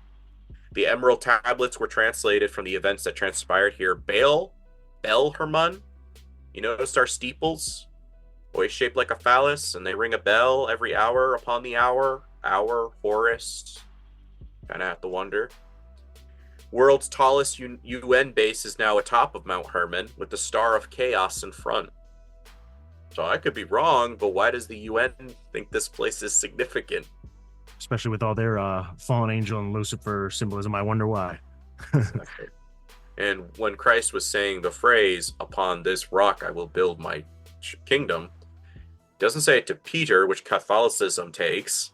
No, he probably was going, you demonic spirits that started all of this, right here in front of Mount Hermon. I'm starting my kingdom here where you guys started this rebellion. Yeah, you got that? Drops the mic. It's just think about it. Think about it. Isn't there a verse about the Tower of Babel falling in, it's like verse 11:9. I know you have a deep Bible memory. Isn't 11:9 something to do with the falling of the Tower of Babel as well? I think so. I don't know that one for 100%, so I don't want to just say yes, and then I'm like, somebody's got to fact check me. But I think so. Yeah, I think I've seen that somewhere too, and that would not be surprising. Yeah, and it's like, they constantly throw in these coincidences with timing and exact passages. It's like, I don't think they're dum-dums. I'm going to be showing you something about Trump's little... you're going to see some visuals. It's going to make you really scratch your head and going, I don't think that's a coincidence. No. But numerically, it's kind of like, what are the odds? To begin, these pillars were made from brass or bronze. In either case, they came from the combination of sun metal, and the copper was equivalent for moon metal. Again, Statue of Liberty was made of moon metal. That being of either or zinc, the mixture of sun and moon expressed harmony and balance. Passing through these pillars represents a chance for a new beginning. So interestingly, because I say the third pillar represents humanity, Passing between them equals peace, social security. What does it say in Thessalonians that in the last days when they cry for peace and security, safety? That's the phrase that they used when we went to the moon, quote unquote, allegedly. That we will have peace and tranquility in our time. Interesting phrasing, Mr. Nixon. Very interesting phrasing. Yeah, not by accident. Right. Hermes, I don't have to read all this, but the Smardinian tablets would be an equivalent of this. It said that when Alexander the Great found his tomb, the tablet or the tomb of Hermes is inscribed in Phoenician characters were the instructions for how to make gold. And just two things of note, he says something on the emerald tablets that I find interesting is the sun is father, Nimrod, the moon is mother, and then he says in number 5, the father of all perfection in the whole world is here. Your God, Hermes? Okay.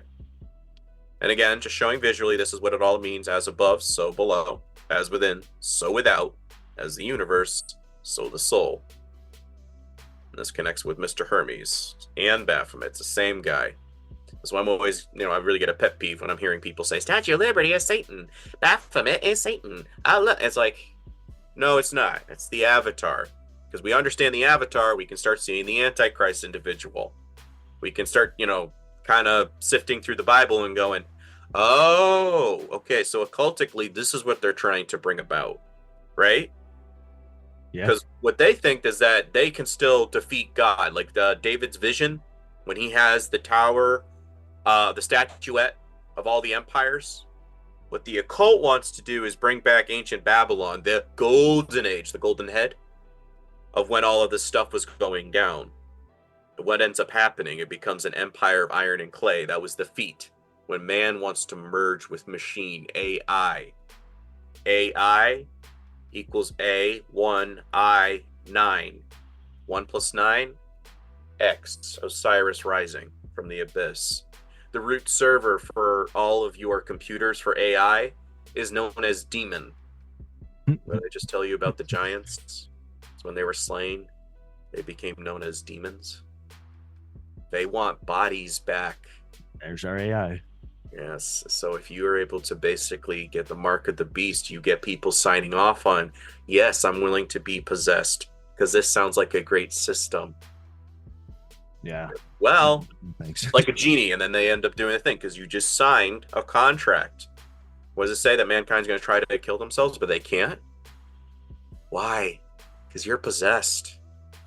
It's playtime. I now have a body to do things again with. And you got duped because you didn't want to believe in the Son.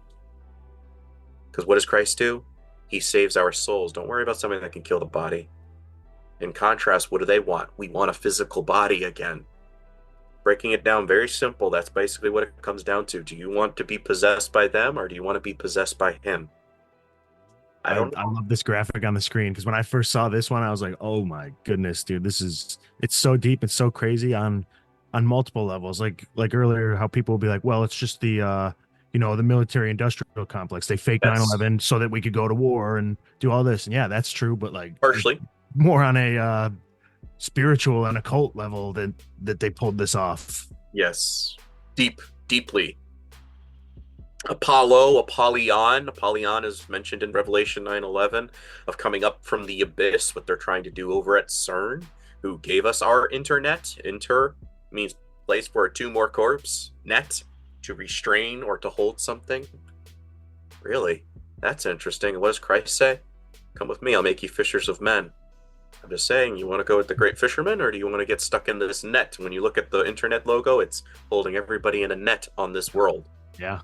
So a pagan sun god, 9/11, you put a 1 in front of X, 9. You put a 1 after X, 9/11. 2 X's equals 20. What happened in 2020? Another Masonic global ritual. Mm-hmm. Corona. And again, 20 to X and X, Osiris, Tammuz. So when you understand the occult, you start going, oh, okay. 9/11 was coronation day for kings in ancient Israel. It is likely that that was Christ's birthday.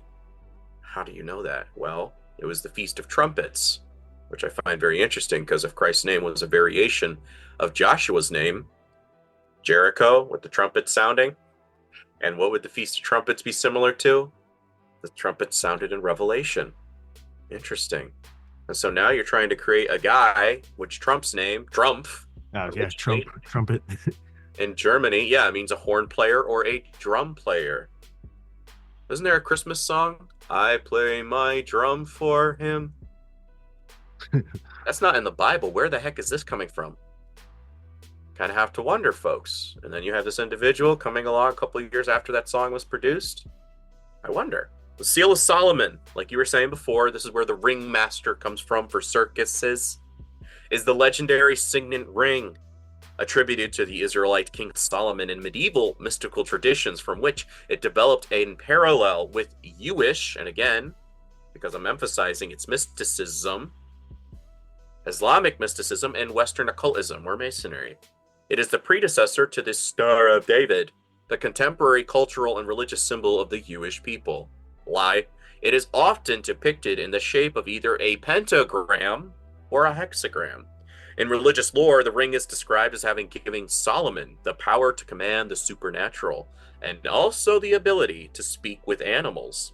Due to the proverbial wisdom of Solomon, it came to be seen as an amulet or a talisman, or a symbol of character in medieval magic, Renaissance magic, occultism, and alchemy.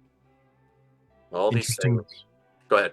The ring too, and it's also considered a Saturn symbol, or the symbol of Saturn, and the rings of Saturn as well. Like, man.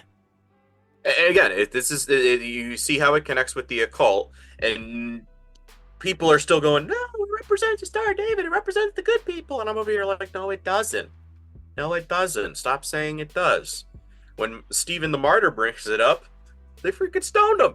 They stoned him. The day of the erection, reset, set, Ra, Ray, a lot of the terminologies that we always use. But that's the day that what happened with 9/11. But in the Star of David in simple Dramatia equals 119. Wow. So invert that, we get 9/11. Not surprising. Yeah, just saying. I was doing a little bit of the math with 1776, and I was like, well, 1 plus 7 would equal 8. And 7 plus 6, what does that equal? 13. What's significant with that? Because I hear a really dead silent. Okay, 8. That would represent the magician on the tarot card, aka Tammuz, with tipped on its side. 13, again, the occult number. It's very significant for them. So, something I'm finding interesting is that now we're in 2024, right? Add those numbers together. 2 plus 0 plus 2 plus 4. What's that equal? 8. MAGA means magician, just like on the tarot card. Infinite 8. It's the highest priest position on the Church of Satan website. It means great illusionist, wizard, high priest of the sun in Sanskrit. And I kind of have to scratch my head because January 6th also connects with Christmas, and it also connects with MAGA. I'm going to explain that. I have a slide. And the Ouroboros, another Saturn symbol too, also is made the infinite 8 symbol a lot Infinity. As well. Yes, that's another equivalent of that. Yeah, infinity. So basically, if Baron is supposed to be their Nimrod, you first need to have Tammuz, because what does that do? That's a perfect loop coming right back to the beginning. Oh no. So personally, what does the Bible say if the end was not cut short? I don't think we'll personally get there. I think it'll stop short with Mr. T, but they have plans, I would say, to get Mr. Baron. Because I personally don't think I can pay for groceries for another 15 years at this price. When the Bible says it happens for like 3.5 years, it looks good, and then everything hits the fan to the point where we can't afford anything, right? So you have to take that into account. So another interesting coinky-dink, that's not Obama, that's not with Bush, is Donald Trump's parents were Frederick Christ and Mary Ann. His aunt's name was Martha. Wow. Babylon Working was a series of magic ceremonies or rituals that were performed from January to March of 1946 by author and pioneer rocket fuel scientist and occultist Jack Parsons and Scientology founder L. Ron Hubbard, who stated that the Church of Scientology was founded to bring about the Antichrist figure. This ritual was essentially designed to manifest an individual incarnation of the archetypical divine feminine called Babylon, the project based on the ideas of Aleister Crowley and his description on a similar project in 1917, Moonchild. Very interesting because, like I just said before, Queen of the Heavens, then you're using the term Babylon. Trump would have been conceived roughly around 9/11, September to June, about 9 months, right? He's born in the month of Hermes, aka transgenderism, whatever you want to call it. 1 plus 9, X. 4 plus 6, X. All right, a lot of people were born in 1946. Big whoop. True. 14, 1 plus 4 equals 5. Pentagram? I don't know. Trump sign in a bunch of 5G stuff too. 5G. Pentagram. Yes. This is what I was explaining to some episode. Is like, could be a coincidence, but I'm always trying to, you notice how it always traces back to this guy. Very weird. Very weird. Pentagram, 5G. Penta means 5 in Latin. G means the god ram or the goat ram. Dude. Yeah. And again, the name Dawn comes from the tribe of Dan. Dan's tribe was always known for putting up the eagle when they went into battle as opposed to the menorah. What does it say? It has to come from the tribe of Dan, possibly. The eagle and the serpent. Right. If we hear anything about this with Trump once he gets sworn in, I would imagine it comes afterwards, but it's got to be a little bit of a, oh, shoot! Didn't know they were seeking him for a Davidic bloodline. You didn't? Yeah. They have been for quite some time now. The coin that you showed us too, that the Temple coin, yeah. Yeah, man. I have that in here too. Association with Israel, and I feel like something I was just talking to my buddy about, that they're going to let Trump seem like he brings peace to the Middle East situation, that he's going to like, oh, don't worry, I stopped the war in Gaza, I brought peace to Israel, and then even more savior figure type of stuff going on. That's why they're going so hard right now, and they're like, look what Trump did. He finally, he brought peace. And then the third temple or something, who knows? Yeah. And this is the thing, folks. It's like he's constantly doing it, but is he doing it in the way that we're expecting? No, but that's exactly what Antichrist does, is doing something that looks similar, but it's a parody. It's not the thing that we're supposed to be seeking. This might be the best time to ask Brandon about Tom had brought up potentially having you back in the future to do a debate on Trump. It would be like with Dr. Longo, because he's a Trumper.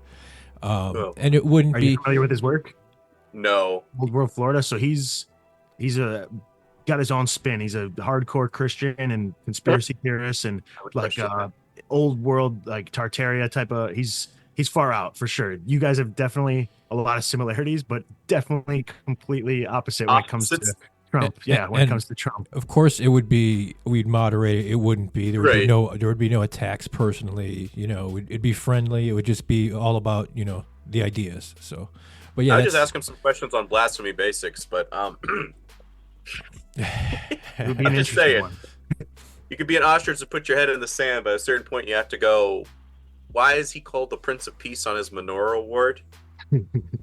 That's a term reserved for Christ's birth, man. Like, hello. It's kind of, yeah. And again, solve et coagula. Solve means to bring something into existence. It's a component of elements synthesized into a new substance and heavenly, thereby manifesting into the earthly. Coagula, the other tattoo, means blood clot. So if we've already had solve, which was 9/11, to bring something into existence, coronation day for an Antichrist, and now we have coagula, which happened exactly 19 years later. 1 plus 9, X. What was it called? COVID-19. 1 plus 9, X. Yeah, interesting. Coincidence? Possibly. Again, just a lot of coincidences, but a lot of X's popping up here. No, and I just explained all this Kabbalah tree stuff. Trump, way to the top. His own book. Don't get mad at me, because a lot of folks like to get mad at me, and I tell you to read his own words. You don't want to read his own words. You just want to believe your own. Oh, man. What does he say? One day, my Kabbalah teacher, Eaton Yardini, asked how I was doing. I told him I needed a break. Blah, blah, blah. And that's page 188. Eaton Yardini has connections with the Zohar. The Zohar is a collection of commentaries that define Kabbalah, a Jewish mystical thought outlined astrology behind the prophecy. Interesting. The Zohar states explicitly that the messianic process, which accompanied by several stars appearing, the Zohar goes into great depth, describing how many stars and which colors they will be. And again, Trump, I think this is AstraZeneca, not AstraZeneca. What freaking company has the one with these freaking sheep? Some type of sleep med. I can't. Whatever. I'm trying to remember the name. It's not beginning with an A. Ambien? I'm not quite sure. Doesn't necessarily matter. But 2 pillars. The sheep are standing on it, and 9 and 11. And Trump is right between those two pillars. Just like that painting I showed you before. Can't make it up. I'm just saying, well, you know, Brandon, okay, as well, Trump's name, Donald, world ruler, Trump, to deceive or one-up and outdo somebody else. Already kind of a red flag, but Donald comes from Adonis, Adonai, is a little variation thereof. Adonis stems from Dumazid, a Sumerian goat shepherd god. Dumazid's equivalent is none other than Tammuz. Trump could come from the phrase triumph, which was said in relation to Dionysus, equivalent of Nimrod, in parades. So when you're signing the Operation Warp Speed or what have you, you basically signed Adonis Triumph. And Dionysus was known as the masked god of theater. And that's what we're getting. A lot of theater. 2020. Yeah. This article ends with admitting that America, Edom Esau, is seen as the new Rome, which is exactly what Bibi Netanyahu called America. And 9/11 was an event that was necessary to hasten the coming of Mashiach. Maybe New York City is a modern-day Rome. The comparison has been made before. Maybe the three towers that fell were the three walls mentioned in the Zohar. And just maybe, if indeed we are entering a time period our rabbis of the past believed in, the days of Mashiach, we should be readying ourselves to the best of our ability. Oh, they're getting ready. And their Mashiach is here. Again, followers of Mithra were wearing red caps, and it says upon her forehead was the name written, Mystery Babylon the Great. And to go back, the magic practitioners were called Magi or Magi, weren't they? Magi, correct. To be fair, and again, though, they are connected with January 6th. To be fair, again, Ronald Reagan used that exact same slogan when he ran for president. As did Bush and Obama, right. Yes. And Clinton, actually. I have a list, a compilation where every guy says it, and I'm over here like, well, shoot, they've been programming us for years. Right? That's nuts. Yeah. And again, who's the guy that makes that his main slogan? Kind of wonder. And again, Sol Invictus kind of looks like the Statue of Liberty. Yeah, because the crown's connected to Tammuz. And granted, I know this is like an extra thing. They're not dummies when they were chiseling this stuff, right? They were one of the most meticulous people that ever chiseled things on the face of the earth. And this is what we get, is this thing that looks like a 6, where you had to throw that little extra thing in there. Just saying. And again, every time the occult does it, it means 666. Again, the elements. That's part of the Antichrist system, is loving the things, the materialism of this world. It's also the logo for CERN. Freemasonry is Judaism. Most folks don't want to admit that, but this is Trump doing the 666 at the Kabbalah Tree of Life in his business office in New York.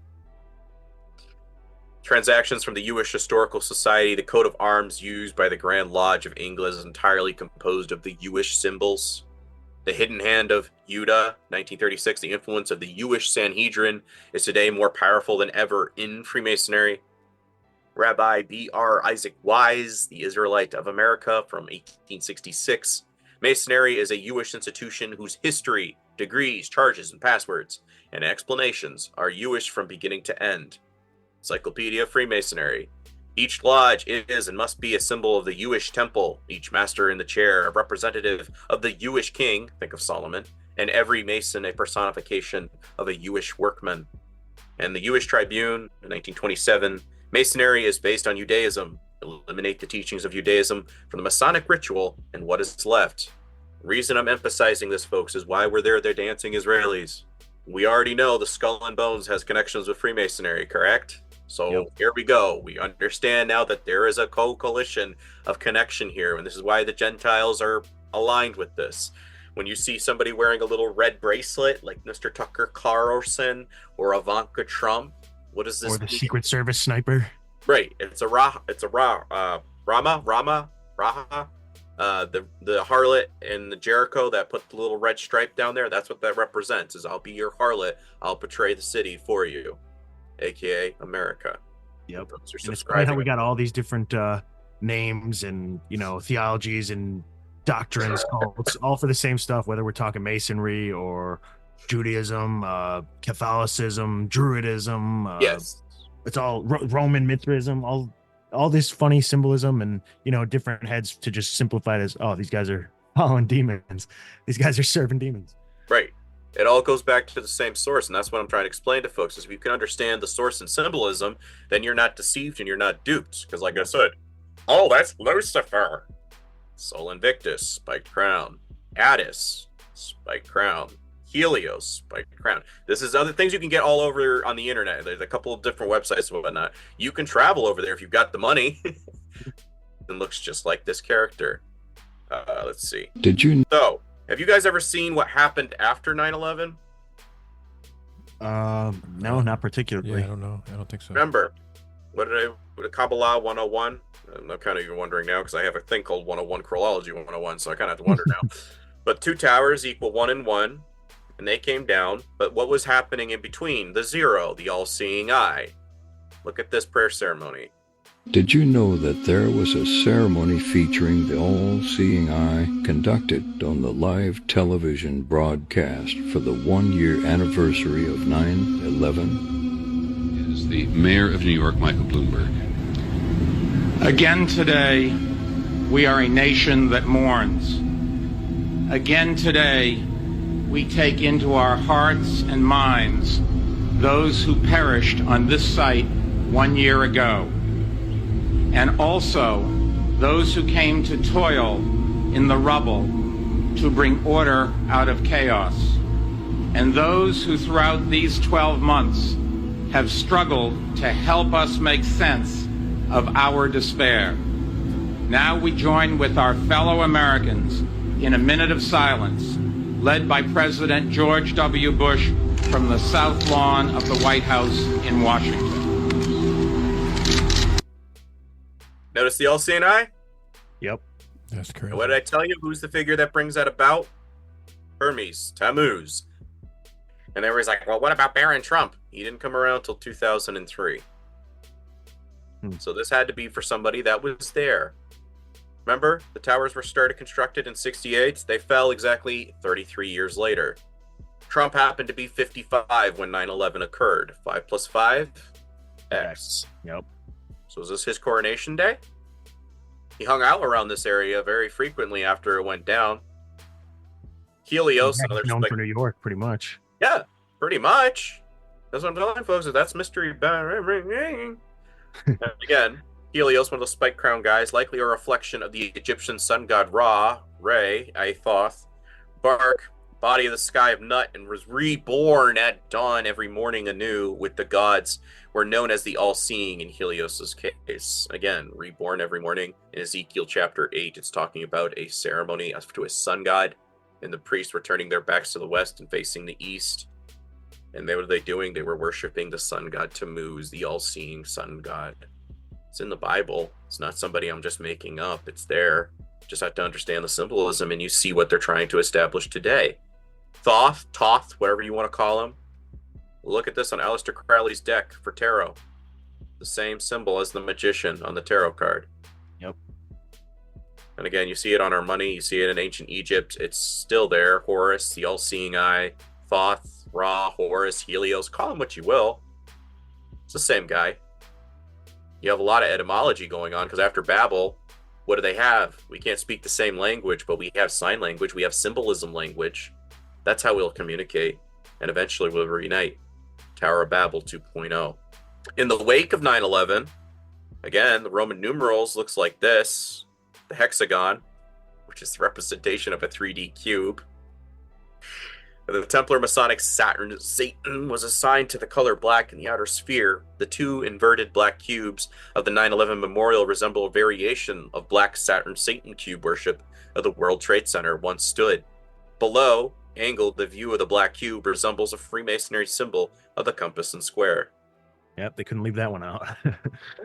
And again, inverted. The first moon mission was Apollo 11, 1 plus 1. And the second one was Artemis, the twin sister of Apollo. She's known as the goddess of sudden death. Died suddenly, anyone? Kind of have to wonder. And again, the symbol of Tammuz is the eye. Tammuz is another one of those months with no holidays except for a minor fast. No real practices associated with it. At least not any that I have found. This makes sense, or a lot of sense, in the Jewish wheel, the relationship to the agrarian cycles. The summer months are when there's too much work to be done in the field, sowing, tilling, planting, and harvesting. And again, the particular for Tammuz is to see, to open your eyes. And over here, the Babylonian deity, as description of Tammuz, a winged Babylonian deity associated with regeneration. All-seeing eye, pine cone. You're not fooling pineal. anybody. That's an Anunnaki.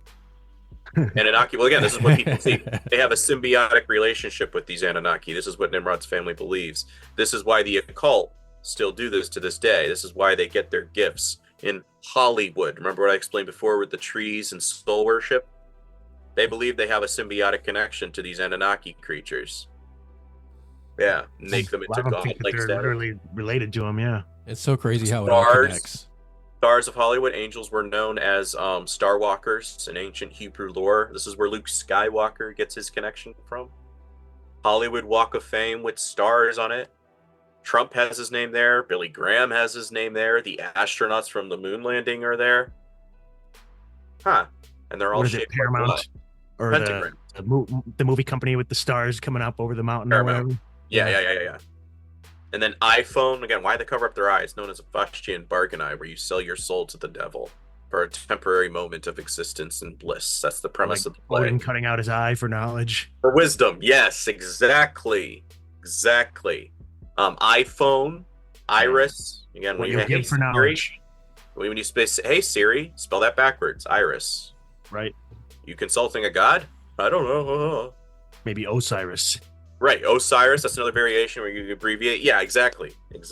Invert, abbreviate, it's all there. And again, pineal gland connects to this little thing in here where they think you can get ascension crap. Have you guys ever seen this particular trailer before for Trump's campaign of 2024? Probably not, but I'm excited to watch it. So there's a phrase here that's affiliated when I just said making alchemy, turning liquid into gold and stuff like that. There's a phrase they use here in relation to a particular president. This was composed by Trump's spiritual advisor, Paula White. Her very last name is Cain. Very similar to that guy that I mentioned before in the Bible. Can you hear? Yeah. And on June 14th, 1946, God looked down on his planned paradise and said, I need a caretaker. So God gave us Trump. God said, I need somebody willing to get up before dawn, fix this country, work all day, fight the Marxists, eat supper, then go to the Oval Office and stay past midnight at a meeting of the heads of state. So God made Trump. I need somebody with arms, strong enough to rustle the deep state, and yet gentle enough to deliver his own grandchild. Somebody to ruffle the feathers, tame cantankerous World Economic Forum, come home hungry, have to wait until the First Lady is done with lunch with friends, then tell the ladies to be sure and come back real soon, and mean it. So God gave us Trump.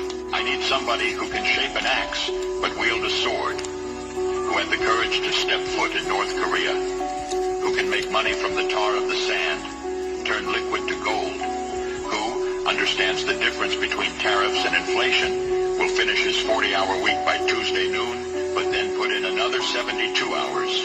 So God made Trump.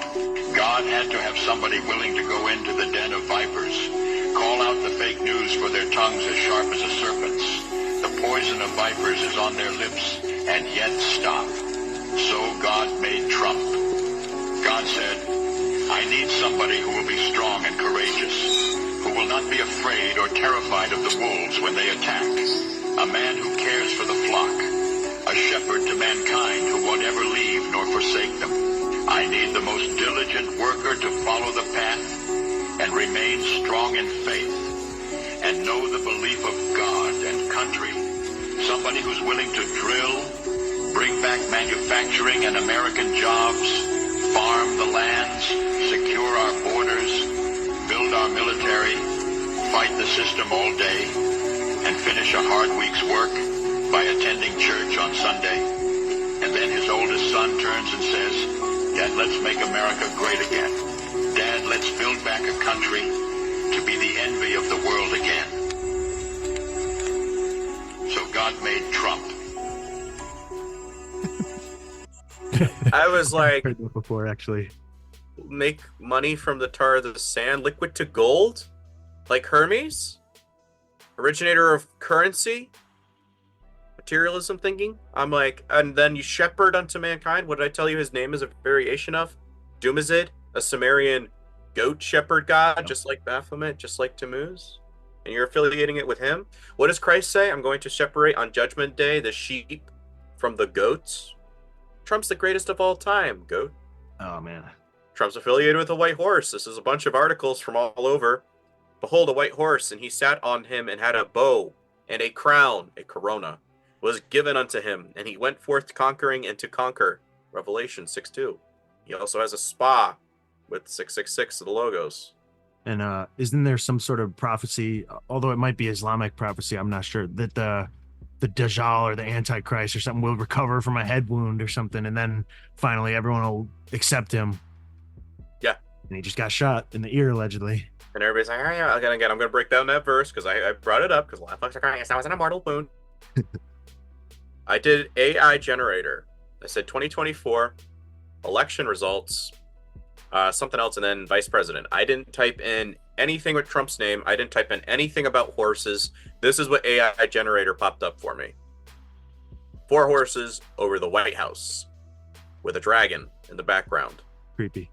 Yeah, and what I tell you about AI, it's demonically possessed. So a lunar white dragon symbolizes, it embodies a dangerous, ferocious, supernatural power, likely associated with a moon god or a mother goddess. Mystery Babylon the Great. Yep. In China, a white dragon is an omen of death. A warning. White dragons are associated with the direction south. Again, if we go to World War III, who's probably going to be one of the main components, right? Yep. That kind of looks like Trump riding on that horse. So just, Trump is a champion of Noahide laws, and a lot of folks are like, well, everybody's been signing it. Yes, as we have this little cheeky, rabbi doing the hidden hand of masonry, so don't tell me it doesn't exist with them. It's like, here, visual, he's giving you a look at the camera of, Trump is the champion of Noahide laws. It's very interesting, because what do? They execute people that are not going to their God, their definition of God. Exactly. I was about to say, to anyone who doesn't know that means you have to follow this specific doctrine or you can be killed, including if you believe in Jesus, you're killed. Right. And when does he sign this? In the month of Taurus, like I said before, the Jesuit bull thing. 4th month, on the 4th date, 4 + 4, 8, the Ouroboros. Month of Ishtar, where we get that from. I'm sure that's a coincidence. Again, Satanic Temple has Sol Invictus. Remember I said before about Sol? Right. They put that up there.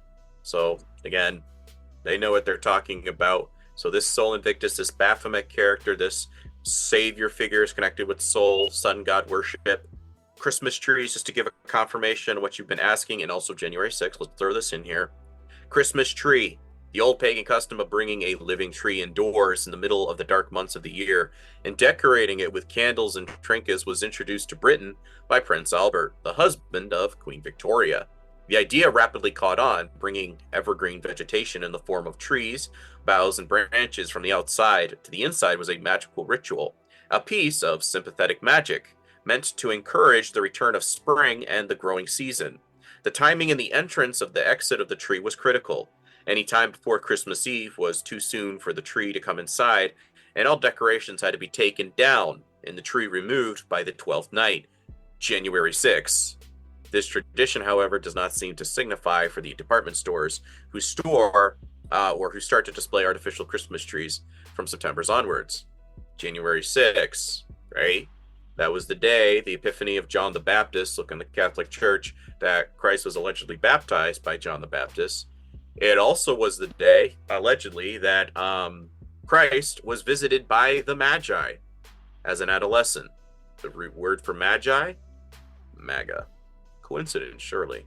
What about the Christmas song, 12 Days of Christmas? Because now I'm wondering, I always wondered what that was about, too. Like, why are they singing about 12 days of Christmas? That's weird. Well, back in the day, it used to go on for at least 12 days, and then they had a quieter season where they still kept the evergreen, because evergreen allegedly kept evil spirits out of the house. And then they had the candle ceremonies where they put like candles in the windows and stuff like that for February. So all of this was always bouncing right off the heel of the other. And again, migration. You get the European customs, and this seems to be as far as anybody ever goes. Just stop at Europe. Don't go any further. Why? because you'll find it connects to this guy. The Christmas tree is traditionally an evergreen tree, conifer, usually a spruce or a fir, which is cut down from the forest. The tree itself symbolizes immortality, everlasting life, contrast to Christ. And the lights draped on it are a reminder that during the darkest time of the year, lighter days are just around the corner. Yule celebrations in Northern Europe were echoed in similar rituals in Southern Europe. The Roman god Attis, the spike-crowned guy, or Attis, was a savior god whose life story very much parallels that of Christ. Attis was born on December 25th to a virgin mother and was sacrificed to save mankind, killed beneath a conifer, remaining for 3 days and nights in his tomb and resurrection. They added this years after Christ because they're like, well, we need to bring back our guy now because this is not what we expected. His priests, called dendrophori, meaning the tree bearers, were charged with selecting a conifer from a sacred grove that would be brought indoors in memory of the death and resurrection of Attis, who is linked with Apollo, the sun god. Apollo, Apollyon, Christmas trees, Biff Tannen. Ding, ding, ding, guys. I like... Correct me if I'm wrong, guys, but doesn't Trump appear in Home Alone right next to a Christmas tree? Isn't there a Christmas tree in the shot with him? Yes. Oh, man. They throw this stuff in there because they know what they're doing symbolism-wise. And again, groves unto Astaroth and Baal. They selected a grove. Guys, it's there. And again, a similar story, the supposed child of this union, Horus, all-seeing eye, Horus, equivalent of Tammuz, the reincarnate of Nimrod, Semiramis, the wife, claimed a full-grown evergreen tree sprang out of the roots of a dead tree stump. This symbolized the springing forth of a new life for Nimrod on the anniversary of Nimrod's birth, or Tammuz, December 25th. She said that Nimrod would visit the evergreen tree and leave gifts under it. This is the genesis of the Christmas tree, the symbol of Nimrod. This equates to approximately 9 months after Ishtar, or the date Ishtar became pregnant with Tammuz. The winged Babylonian and Anunnaki guy, him. So when I'm seeing Christians put this in their house and they say, I love Jesus, but you're worshiping Tammuz, his doppelganger, I have to wonder, do you? With their lips, they do worship me, but with their actions. Mithra, what's he wearing? A Dagon fish cap. Dagon translates into grain. It's just the Phoenician god of the Philistines. When they brought the Ark of the Covenant in it, what happened with the Dagon statue? Fell right over. No idols in front of the presence of God. Catholic Church, when you look across the room where the Pope is doing all of his little speeches in that little snake room, it's Baphomet on the wall. Why? Baphomet is equivalent of Hermes, Thoth, Tammuz, Christ pagan doppelganger. Yeah, that room just looks insanely evil. The one with the branches and everything coming out of the ground. And I'm laughing because these people are going in there. I'm like, you don't see anything at all. Yeah, it literally looks like the final boss of some evil video games lair or some shit. Might be. I wouldn't be surprised something went down over there. That'd be fun. What's weird is the Dagon, how he's wearing like a fish outfit. And if you're familiar with the Dogon tribe of Mali, Africa, Timbuktu, they are the ones that claimed that fish gods named Nomo came down to them, and that's who gave them the information about Sirius being a binary star system. Dogon, Dagon, I don't know. Kind of just got me thinking. I like that. That is but it sounds very similar. Again, very much. And I have to wonder, is because you could say it's just just mythos, but like I said, Adonis. Eventually we get to Adonis. I'm just showing you here. You can look it up online. His parents was Ishtar, and Dutter. So Dutter would be equivalent of Nimrod. So again, many languages, but a similar story that always seems to connect with this guy. And Tammuz is an equivalent of Adonis. Shepherd unto mankind. What was Bush reading at the Skull and Bones? Remember, Bush was reading out loud from My Pet Goat after being warned about the 9/11 attacks. The Confessions of an Illuminati. That's the book. And then, Are You a Mason? Riding the Goat. When they're doing this, that means that's the Tubal-Cain, the Vulcan sign. That's invoking the hoof of the goat. Split. Yeah, that's really what you're doing. That's Kabbalah. Yeah, that's Kabbalah. I just did a post on that recently. And then in Mithra, are you sure he connects with Baphomet? Pretty sure, because I read it in this book. On either side of the two smaller figures also duplicates Mithra.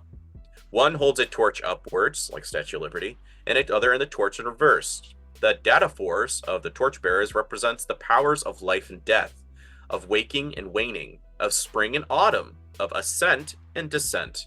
They are also the symbols of the two great powers represented in the alchemical Rosicrucian tradition. Rosicrucians are Master Mason Christians. By the right hand raised with the finger pointing upwards, and the left down with the finger pointing downwards. By the mystic utterances coagula and salve, collect, disperse, fix, and vitalize. So yes, Mithra does connect with the Baphomet figure. Mithra's followers wore red caps. Again, don't take my word for it. The Liberty cap. So we may ask, the model of the liberty, freedom, and equality die out with the cult of Mithras? Did the red cap of liberty fall to the ground forever with the rise of the Dark Ages? Much later, some would say with magic, MAGA, some would say by coincidence, some would say by the spirit never dies. The Phrygian cap came to figure heavily in the French Revolution iconography, probably influenced by the Roman goddess Libertas. Conceived in liberty, my butt. That's who you're worshiping. Mithra, Statue of Liberty.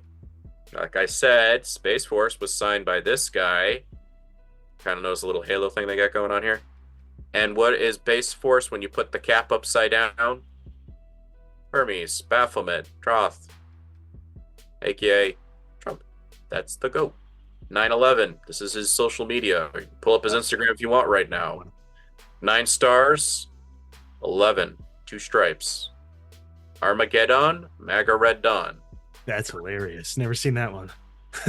Solar eclipse, this is what Trump did. Again, Sanskrit, MAGA means high priest of the sun. I will say that his hair, that silhouette right there, looks a lot like the Pharaoh cap. Yes. Exactly what I was seeing when I saw that. I was like, Ra, Ray, all seeing? Yeah, sun god. Secret recordings, Trump's associates compare him to the Jewish Messiah, the person that has come to save the whole world.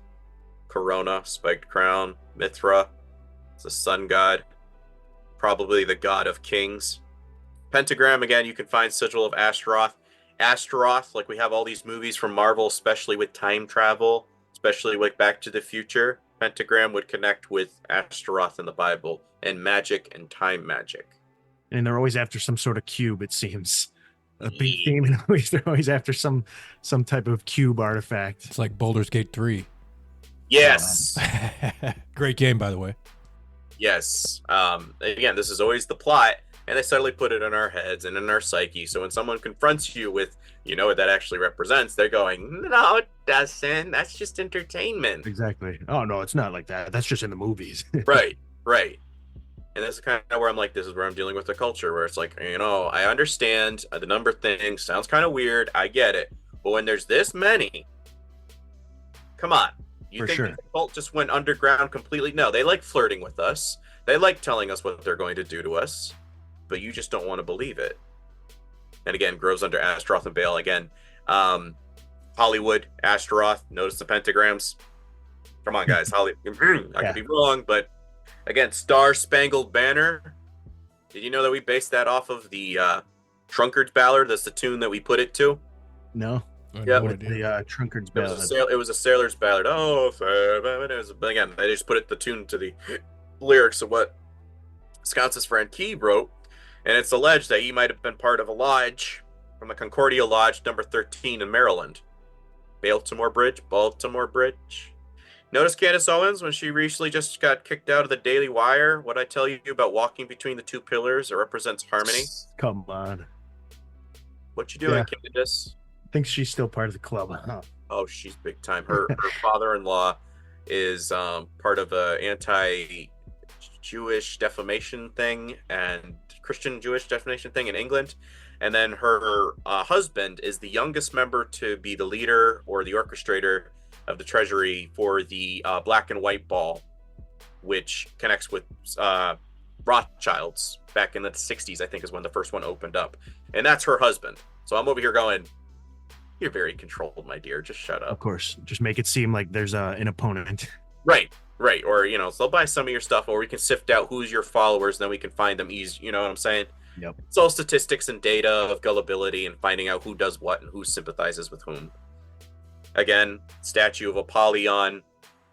Some of these I could probably start deleting. I just think I added them. The Twin Towers, again, was 33 years apart from when the tower was constructed to when it fell. The bridge, when it opened, was on 1977, and it collapsed exactly 47 years later. That's kind of interesting, because just like Building 7, it had 47 floors.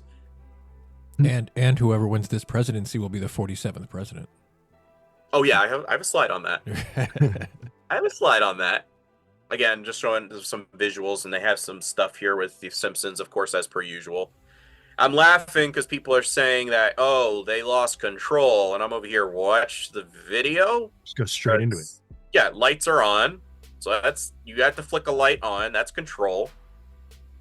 Now you're aligning. You're getting it properly centered. Your lights are still on. Your lights are still on. Now you just turned them off. Now you're speeding it. Going right for the pillar. You turn your lights on one last time as you're readjusting, just to make sure you're properly aligned with the pillar. You could have gone further to the left. Sorry, to your right. And full speed ahead, and you crash into the bridge. So I'm laughing at it, folks, because, again, see right here, we got the Knights Templar cross at the base. Now we got the number 3 scribbled at the base. And we guess another 3 coming out. Uh-huh. That's one side. We can speed up to the other side. Go to the other side. And 3. Oh, what do you know? Yeah. So yes, that was planned. The container, the ship, the Dolly, was hit by the Francis Scott Key Bridge. Again, key. What was the kid holding? A key and an anchor. Wow. Right? Salvador Dali had a painting called The Broken Bridge and the Dream. Tammuz is one of those months where you focus on the... Come on, manifestation. Yes. Jonathan Rumi from The Chosen. But how could he play Jesus on a TV that's inaccurate? Right? Well, you look up the logo of Angel Studios. You keep putting light on it, you'll find the Addis spiked crown. I was like, did like it, but now I'm done. Sorry. It does connect with the Nassians, and allegedly the lore, was it Zeus or a son, that he went after a goat and he pulled off the horn of the goat. And then because he took off this particular horn of the goat, this is where we get the cornucopia and the horn of plenty. So I don't know if that does connect with that, but I'm digging into it. So I do like Thanksgiving, but you know, gotta drop some stuff here and there. But again, Alan B. West from Texas, he was trying to run for governor. He's a Mason. Oh no, there's nothing evil about it. You crash into bridges and you're cutting off supply lines for a lot of Americans. So yeah, I'm not buying that. Again, they worshipped Baphomet, Hermes. Notice the 2 twin towers here, the extra third one. Wisdom, man ascending, just like the painting that you saw with the kid. You could put it on top of the Kabbalah tree of life, Corona, Kether, cosmic egg. If you're looking into the how Thoth or Hermes was born, was from the cosmic egg hatching. We have eggs on Ishtar. It's all the same thing. Pine cone could be here as well. Nice little spike here.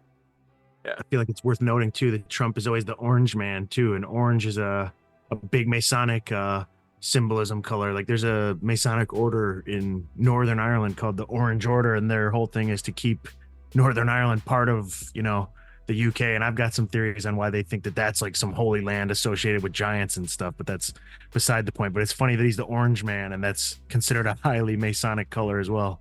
Mm-hmm. And again, I was just kind of chuckling because when somebody was saying, I'm taking something out of context when he was reciting the his favorite lyrics of The Snake. Oh, take me in, oh, tender woman, oh, take me in. You know, the snake. And I'm laughing because he says, like, yeah, take me in, American people. Vote me in. For real. This is what you wanted, right? Again, this is just showing that demon. Yes, you can find it on whatis.com. That demon does mean artificial intelligence, or it connects with that AI. Note this logo is the same on top of the magician's head, the Ouroboros infinity, and they're holding it in a 666 hand pose. Mm-hmm. So come on. I think Elon's already teaming up with Trump. And again, this is right after like the head of the wound. And he causes all, both great and small, rich and poor, free and bond, to receive a mark in their right hand or in their foreheads, and that no man will be able to buy or sell save he have the mark and the name of the beast or the number of his name. Here is wisdom. Let him that hath understanding count the number of the beast, for it is the number of a man, and his number is 666. Protons, atoms, that is the number of man, is breaking down mankind, is what they want to do. 6G, 5G. We already had Solve, which was 9/11. We have Coagula. What's the last trick in the book? Putting a great deception over the hearts and minds of men. And a lot of people are wearing a certain cap of the magician. I just looked up what the name Elon means, and it means oak tree. Mm-hmm. And he's teaming up with Trump. Trump is the exchequer of the Vatican and World Bank. That's by Gerald Posner from God's Bankers. And Elon Musk, of course, is teaming up with Trump as his top advisor to advise him on Bitcoin. Yep. And then I know that there's a patent 60606 that has to do with cryptocurrency and a bodily implant to pay for it. Yeah. So looking up what Musk means too, you would automatically think, like the sexual male odor or something, but I guess it says Musk means It's testicle or mouse or even testicle or deer scrotum. So he could be the oak tree and the scrotum. So he's the cock and balls. Elon's the cock and balls. Elon is the two-ball cane. Yeah, or one of the false prophets. Especially because what's he promoting? Miracles and signs from heaven. Starlink. Angels were known as star walkers. Neuralink, making your brain to these fallen angel entities. Again, like you said before, CERN. CERN is named after Cernunnos, horned god. Again, the other world. Doesn't that look just like exactly what we saw before with the crescent moon and the sun in Islam and Catholicism? Sure does. Celtic Lord of Hell. CERN is the headquarters in Geneva, Switzerland. Is a statue of Shiva, which is equivalent of Baphomet, doing the 6 points of the star Remphan. Doing the cosmic dance of destruction. Shiva is the Hindu avatar. That parallels Nimrod, who built the Tower of Babel. CERN, Hadron Collider, rings mirror the spirals of Saturn. In the occult, Saturn is the dark sun, the prison planet of the fallen angels. CERN is designed as a teleportation machine to Saturn. The secret mission to CERN is to unleash Apollo, Polyon, and the dark angels from the abyss to create a stairway to heaven to make war with God Almighty. Remember that song, Stairway to Heaven? Yep. It was composed in Aleister Crowley's house in Scotland. You can YouTube it. Somebody told me last night. Blackness, yeah. Yeah, you could play it backwards, and apparently it's 666 for the numbers that were viewed. I was like, well, that's, yeah. The birth of the web, like I said, comes from CERN. Again, what do they always call it? A cell phone, prison phone. And this is the logo of CERN, 666.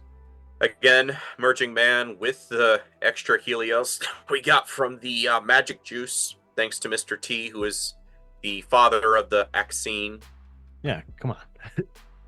Trump's number in American English etymology is numerically 185. Number means abundance, resonates with a strong message of transformation in leadership. Very interesting, because over here, like I said before, the eyes are the symbol of Tammuz. It is vision is the theme, then eyes are the symbol. And it's vision and eyesight that challenges us to really see what's in front of us and focus. In astrology, and again, I'm going by their sources, from a spiritual perspective, the angel number of 185 represents a spiritual awakening and enlightenment. Certainly sounds like Tammuz. And in Hebrew gematria, somebody told me his name adds up to 666. Sure, that's all a coincidence. 2025, once he gets sworn in, add that together, 20 plus 25 would equal 45. Psalm 45 is a wedding psalm. Remember I told you about choosing the father's son? So I find that ironic. 45th person mentioned in Christ's lineage was King David. And we happen to find out that, he has a Davidic bloodline. What they tell us about? The marriage significance of King David's reign in Israel. Manifestation of dreams and desires. 2025 added to singular numbers is 9. In 2027, if you add it in singular numbers, is 11, 9/11. 20 and 27 is 47. It's a connection between the earthly realm and God, sacrifice and redemption. 20 plus 30 is a relationship with God's Holy Spirit, personal liberty, and relying on your inner self. Oh. And it happens to be the number of man, or pentagram, when you add it together in singular numbers, 5. Kind of odd coincidences, I would say. Sure is. And you kind of want to wonder if there's going to be a theme per year when all these things happen. Duality, completion, what's completed? The Again, like 2030. Yeah, well, was it 2030? 2030 is, yeah, that's 6G, but they have Project 2025. Again, the Trojan horse is Elon and Trump. I'm convinced at this point. And everybody's looking at Gates or Soros or Obama, and I'm over here going, you're voting for it, you dummies. 666 is the number of the beast, but what's 616? It's the number of his followers. 66, again, 2 times 33 equals 66. What's missing? Your eye, the 1. When you do the skull and bones, 3 times 22, the foundation in March 22nd.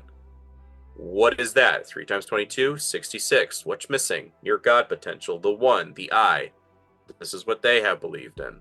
Balfour Declaration, we're wrapping up, was a public statement issued by the British government in 1917 during the First World War, announcing its support for the establishment of a national home for the Jewish people in Palestine, then an Ottoman region with a small minority of the Jewish population.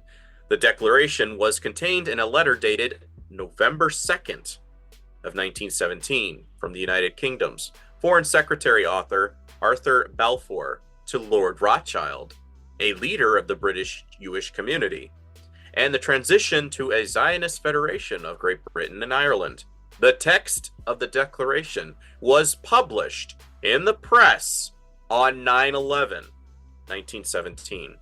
Solomon Brothers were the ones that built the Twin Towers. What did I just say about King Solomon? Right, yeah, and they called that third building the Solomon Building, too. Yeah. Okay. There's King Solomon coming back, a Davidic bloodline. And Trump, what do we have here on the temple coin? Cyrus Balfour Trump Declaration of 1917 to 2017. When? 1917 was the same year as Aleister Crowley's Moonchild novel for conceiving an Antichrist figure. So it's like the idea was put in right then when that was doing, and then later incantations is what had Trump be born. Correct. People continuing it, man. Or designing it to be on exactly the time and place. Don't worry, I have it written down. Now just take these documents and do what I said to do.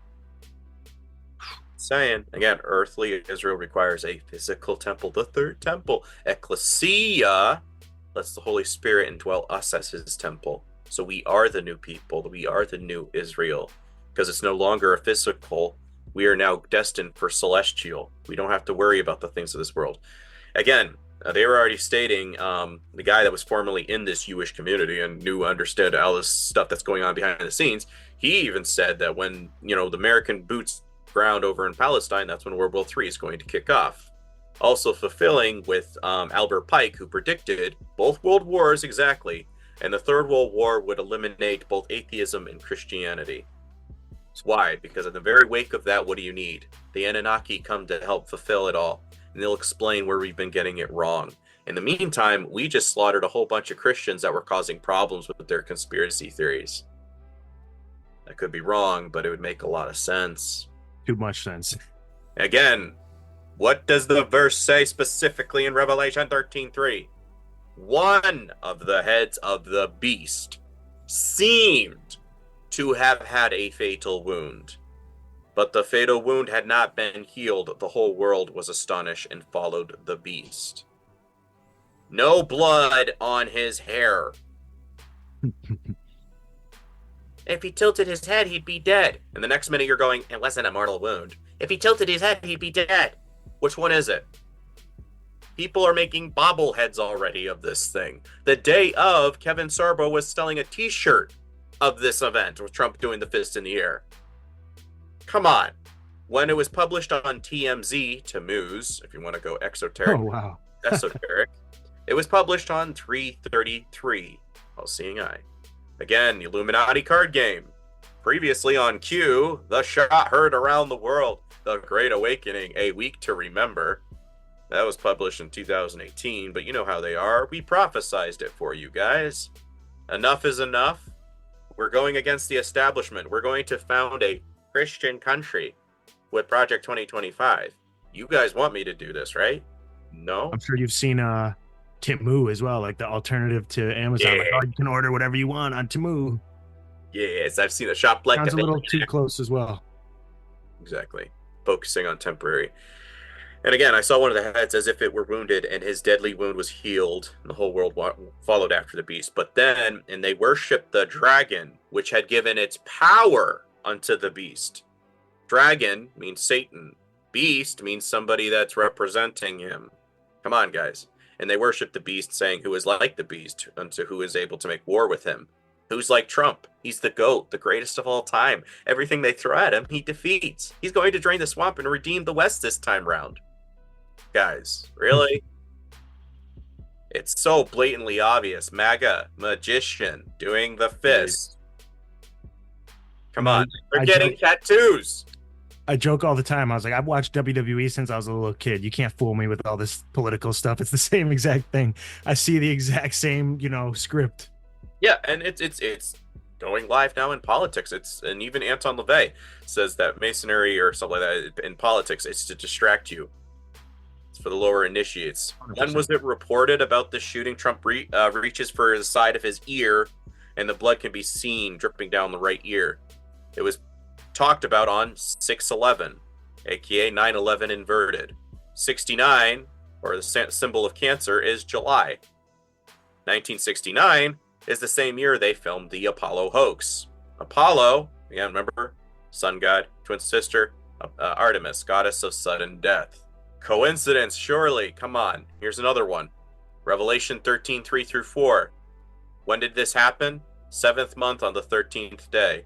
3 + 4 = 7. Statistically, guys, I get it. Sounds kind of weird, but you know how the occult is. 100%. Like I've Word said became before, flesh. The numerology, people could say, "Oh, you're just pulling at straws," whatever. No, if anything, it backs it up even more. But it's like, yeah. And like you just said, he was president 4/5. 4 + 5 = 9. 4 + 7 = 11. 9/11. Come on, look at his social media. Not to mention just his photo, but look at the what he's got here. 2 honey. 2 + 5 + 2 = 9. He only ever follows 47. 11. 9/11. Again. I did this presentation on Call of Conspiracy before the shooting went down, and the guy, he's over here going, I remember you saying the only thing basically missing now is a headshot wound. Pretty much. Right? And I'm like, okay, so you're paying attention. The moment that Donald Trump was born, remember, the Moonchild, was between the two horns of Taurus. Remember we saw earlier the crest? Donald Trump is their man to perform the Octony, the ritual where Mithras kills the bull. Mithras represents Apollo. The bull represents God.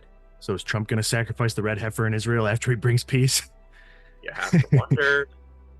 He proclaims himself to be God. Mithra followers wore red caps. Right now they have people that are over there praying on the shaft of Baal of Washington, D.C., a.k.a. Washington Monument. They're putting their hands on it while wearing red caps. I'm like, if you knew. Remember what I said America was known as the land of the phoenix or the feathered serpent? Yep. Everybody said this looked like a little phoenix coming up from the ashes. Was that over the shooting? Uh-huh. Huh. And what's his name? The Harris guy, the conservative black guy. That's exactly, he was doing a whole little video on this. I'm like, looks like a phoenix, Statue of Liberty, and his all-seeing eye right here. Like, guys. Yeah, that's insane. Holy idolatry. And again, where was that sculpture or statue? Like that's I think it's Cali. It's something with Hispanics, remember correctly. He's got the Roman emperor, olive branch, the Apollo, whatever on his head. Yeah, come on. Very Aztec Romanesque mixture. Yeah, for sure. And again, I always tell folks, the Mystery Babylon, it's Catholicism. Okay, what do we always see? Semiramis and Tammuz, Babylon, sucking at the teat. Isis and Horus, same guy, sucking at the teat. Baby Jesus, what's he doing? Always sucking at the teat of the whore of Babylon. This could be mystery Babylon as a connection. They swing the sword, bringing a Christian nation, right? Protestantism, what I said before in the very beginning about denominations, you're defending the institution as opposed to yourself as an individual. To be like Christ, Christ-like, Christian, anointed one, anointed follower, trying to do your best you can. American ideologies very much reflect the Catholic Church. And remember the boys? This is dispensationalist evangelicals. This is them and going up to Trump. Oh, we're the greatest country ever. We're going to go after all those third world countries. We're going to blow them into oblivion until... No. Hermes' name roughly translates to His Highness, the hero of divine ordinances of eternal youth. Very similar to the lie in the Garden of Eden that ye shall become like gods. The AI thing triggered one of my memories back to. So I mentioned the 1968, all the things with 9/11, something that my friend added on top of that. Actually, a profound one that 2001, A Space Odyssey, also came out in 1968. It's got 2001 in the name, and the whole theme is AI being like an all-encompassing surveilling thing. And after 9/11, the Patriot Act is what gave way to all the, invasive surveillance we have right now that's eventually going to be plugged in and controlled by some supercomputer AI thing. So I think that one's worth including in there as well. Well, even the foundation, Kubrick too. The State of Israel and the WHO were both founded in 1948. 36 years later, 1984, Orwell's All-Seeing Eye. Yeah, wow. 36 years on top of 1984, we get 2020. Right. Everybody's always saying, don't make Orwell, make Orwell fiction again.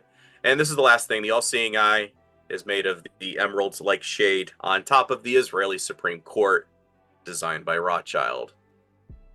Your dollar bill, ladies and gentlemen. Yep.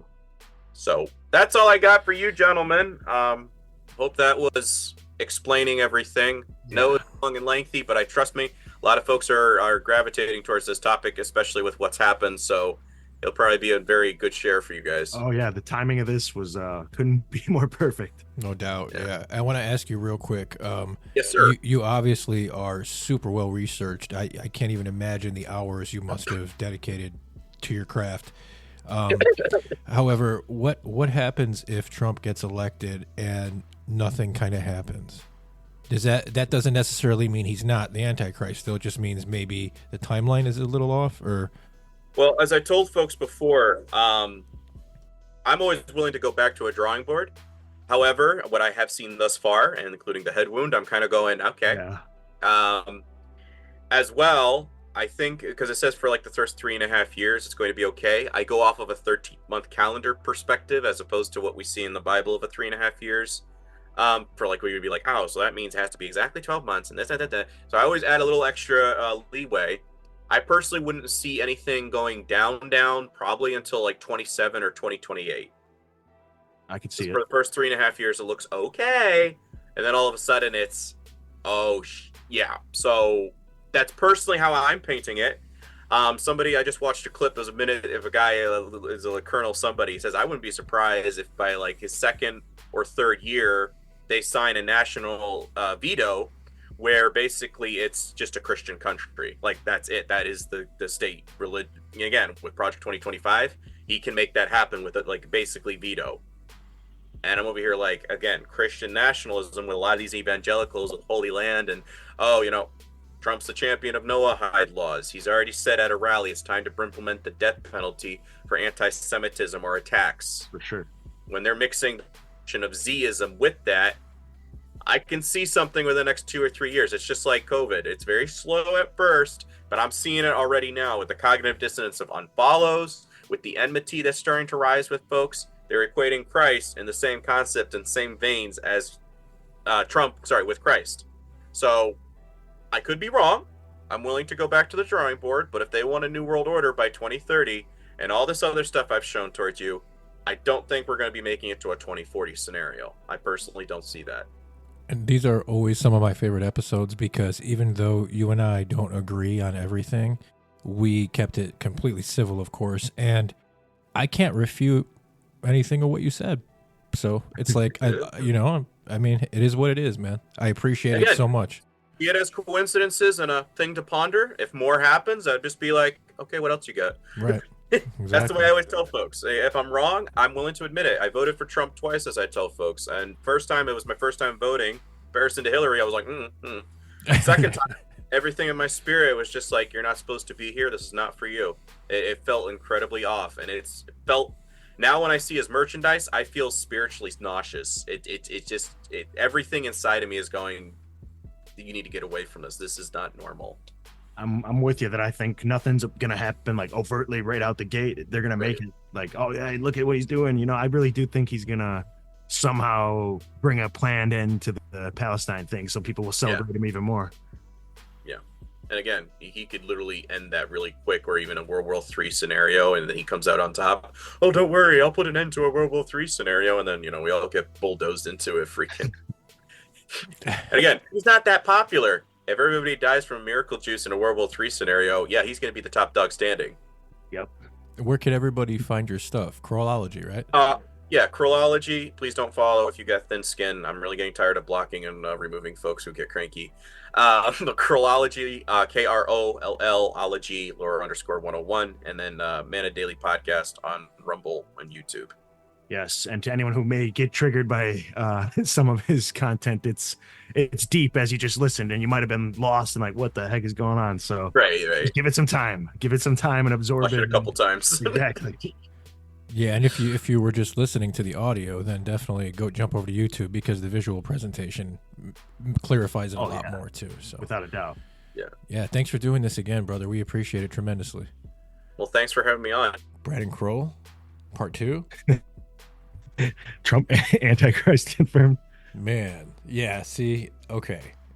I don't think that Trump is the Antichrist. However, like I was telling you off air, I can't refute anything of what he was saying, because I don't know enough about it, and 2, I think what he was saying is genuinely true, so I can't refute it, and there is a lot of weird coincidences. So I don't know, man. At the very least, it makes me wonder.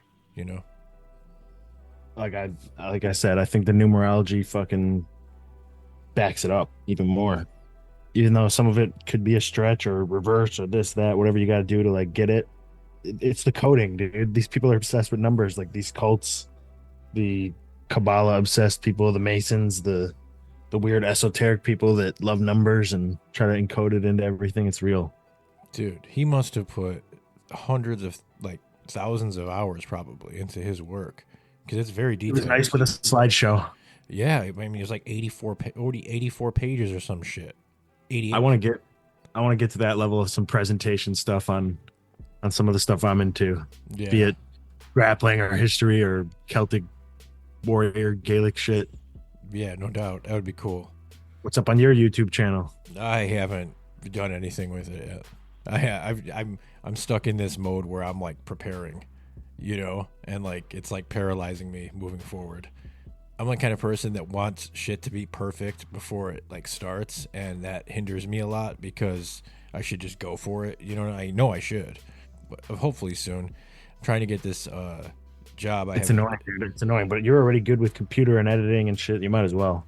Yeah, I mean, I really want to. I feel like I need to, and I know it sounds weird, because when I was younger, dude, I was like very selfish. The thought of helping people was like, fuck that. I'm not gonna I don't want to help people. Now I've been through what I've been through, and I see the way everything is out in the, with addiction, and I don't like where it is, and I feel like I need, and I know it sounds fucking corny, bro, but I feel like I need to like help people. I feel like they're killing my people. You know what I mean? Yeah, man. It's not corny. I respect it. It's awesome. Fucking Brandon Kroll. Legend. Yeah. He's a good dude. He's really smart, very articulate. He has a huge following. He's doing us a favor. Probably a lot of haters. Yeah, all the Trump supporters, no doubt. No doubt. It's just very surprising to hear all those connections with Trump. Like, it's very, very fucking surprising. It's too much. It's maddening. You forget half of it because there's so much that's like, holy shit. Like when you try to like think back and reference it, you got to watch it like more than once. I know.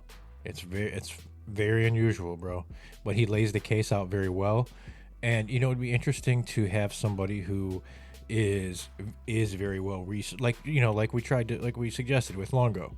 Let's go. I'm gonna talk to him. I gotta reach out still. I mean, I think that's the move, because both of those guys, I feel like, are very comparable in their research, and I think both of those guys can keep it civil and just keep it about, you know, the facts and shit. And I think that would be a fun good. one for sure. Dude, that'd be amazing, dude. Like, who wouldn't want to watch that debate? You know, like, who wouldn't want to watch that? Yeah, and us hosting it would be pretty sweet. No doubt, right? That would be huge. That would be fucking huge, because you got both audiences. Like, there's, you know, both of their audiences and fuck yeah, our small audience, small but loyal audience, I should say. Hey, we'll probably get one. Mm-hmm. Yeah, no doubt. I mean, dude, we do have one right now. Like, we have a small but loyal Not audience. discrediting, but if we do a, you know, controversial debate, a polarizing debate rather, especially amongst conspiracy people, the people that are pro-Trump and not pro-Trump, and you got one man claiming Trump's the Antichrist, you got one man claiming Trump is going to be the king of New Atlantis. I mean, so I'd love to make the crash course in between. Let's go. Right. As I said, we do have a contingent of very strong supporters, very loyal supporters. We appreciate it. Keep that up. You could follow We've been in contact with some of you. Yes, you could follow us on all the social media platforms at Two Truth Seekers, Headhunter Higgins, Subbuck Mike. Shoot us an email, conspiracyandchill@yahoo.com. And yeah, if you want to become one of the first members of the Conspiracy and Chill Syndicate, you can do that on Patreon. That's about all I got. Same here. Stay away from pedophiles.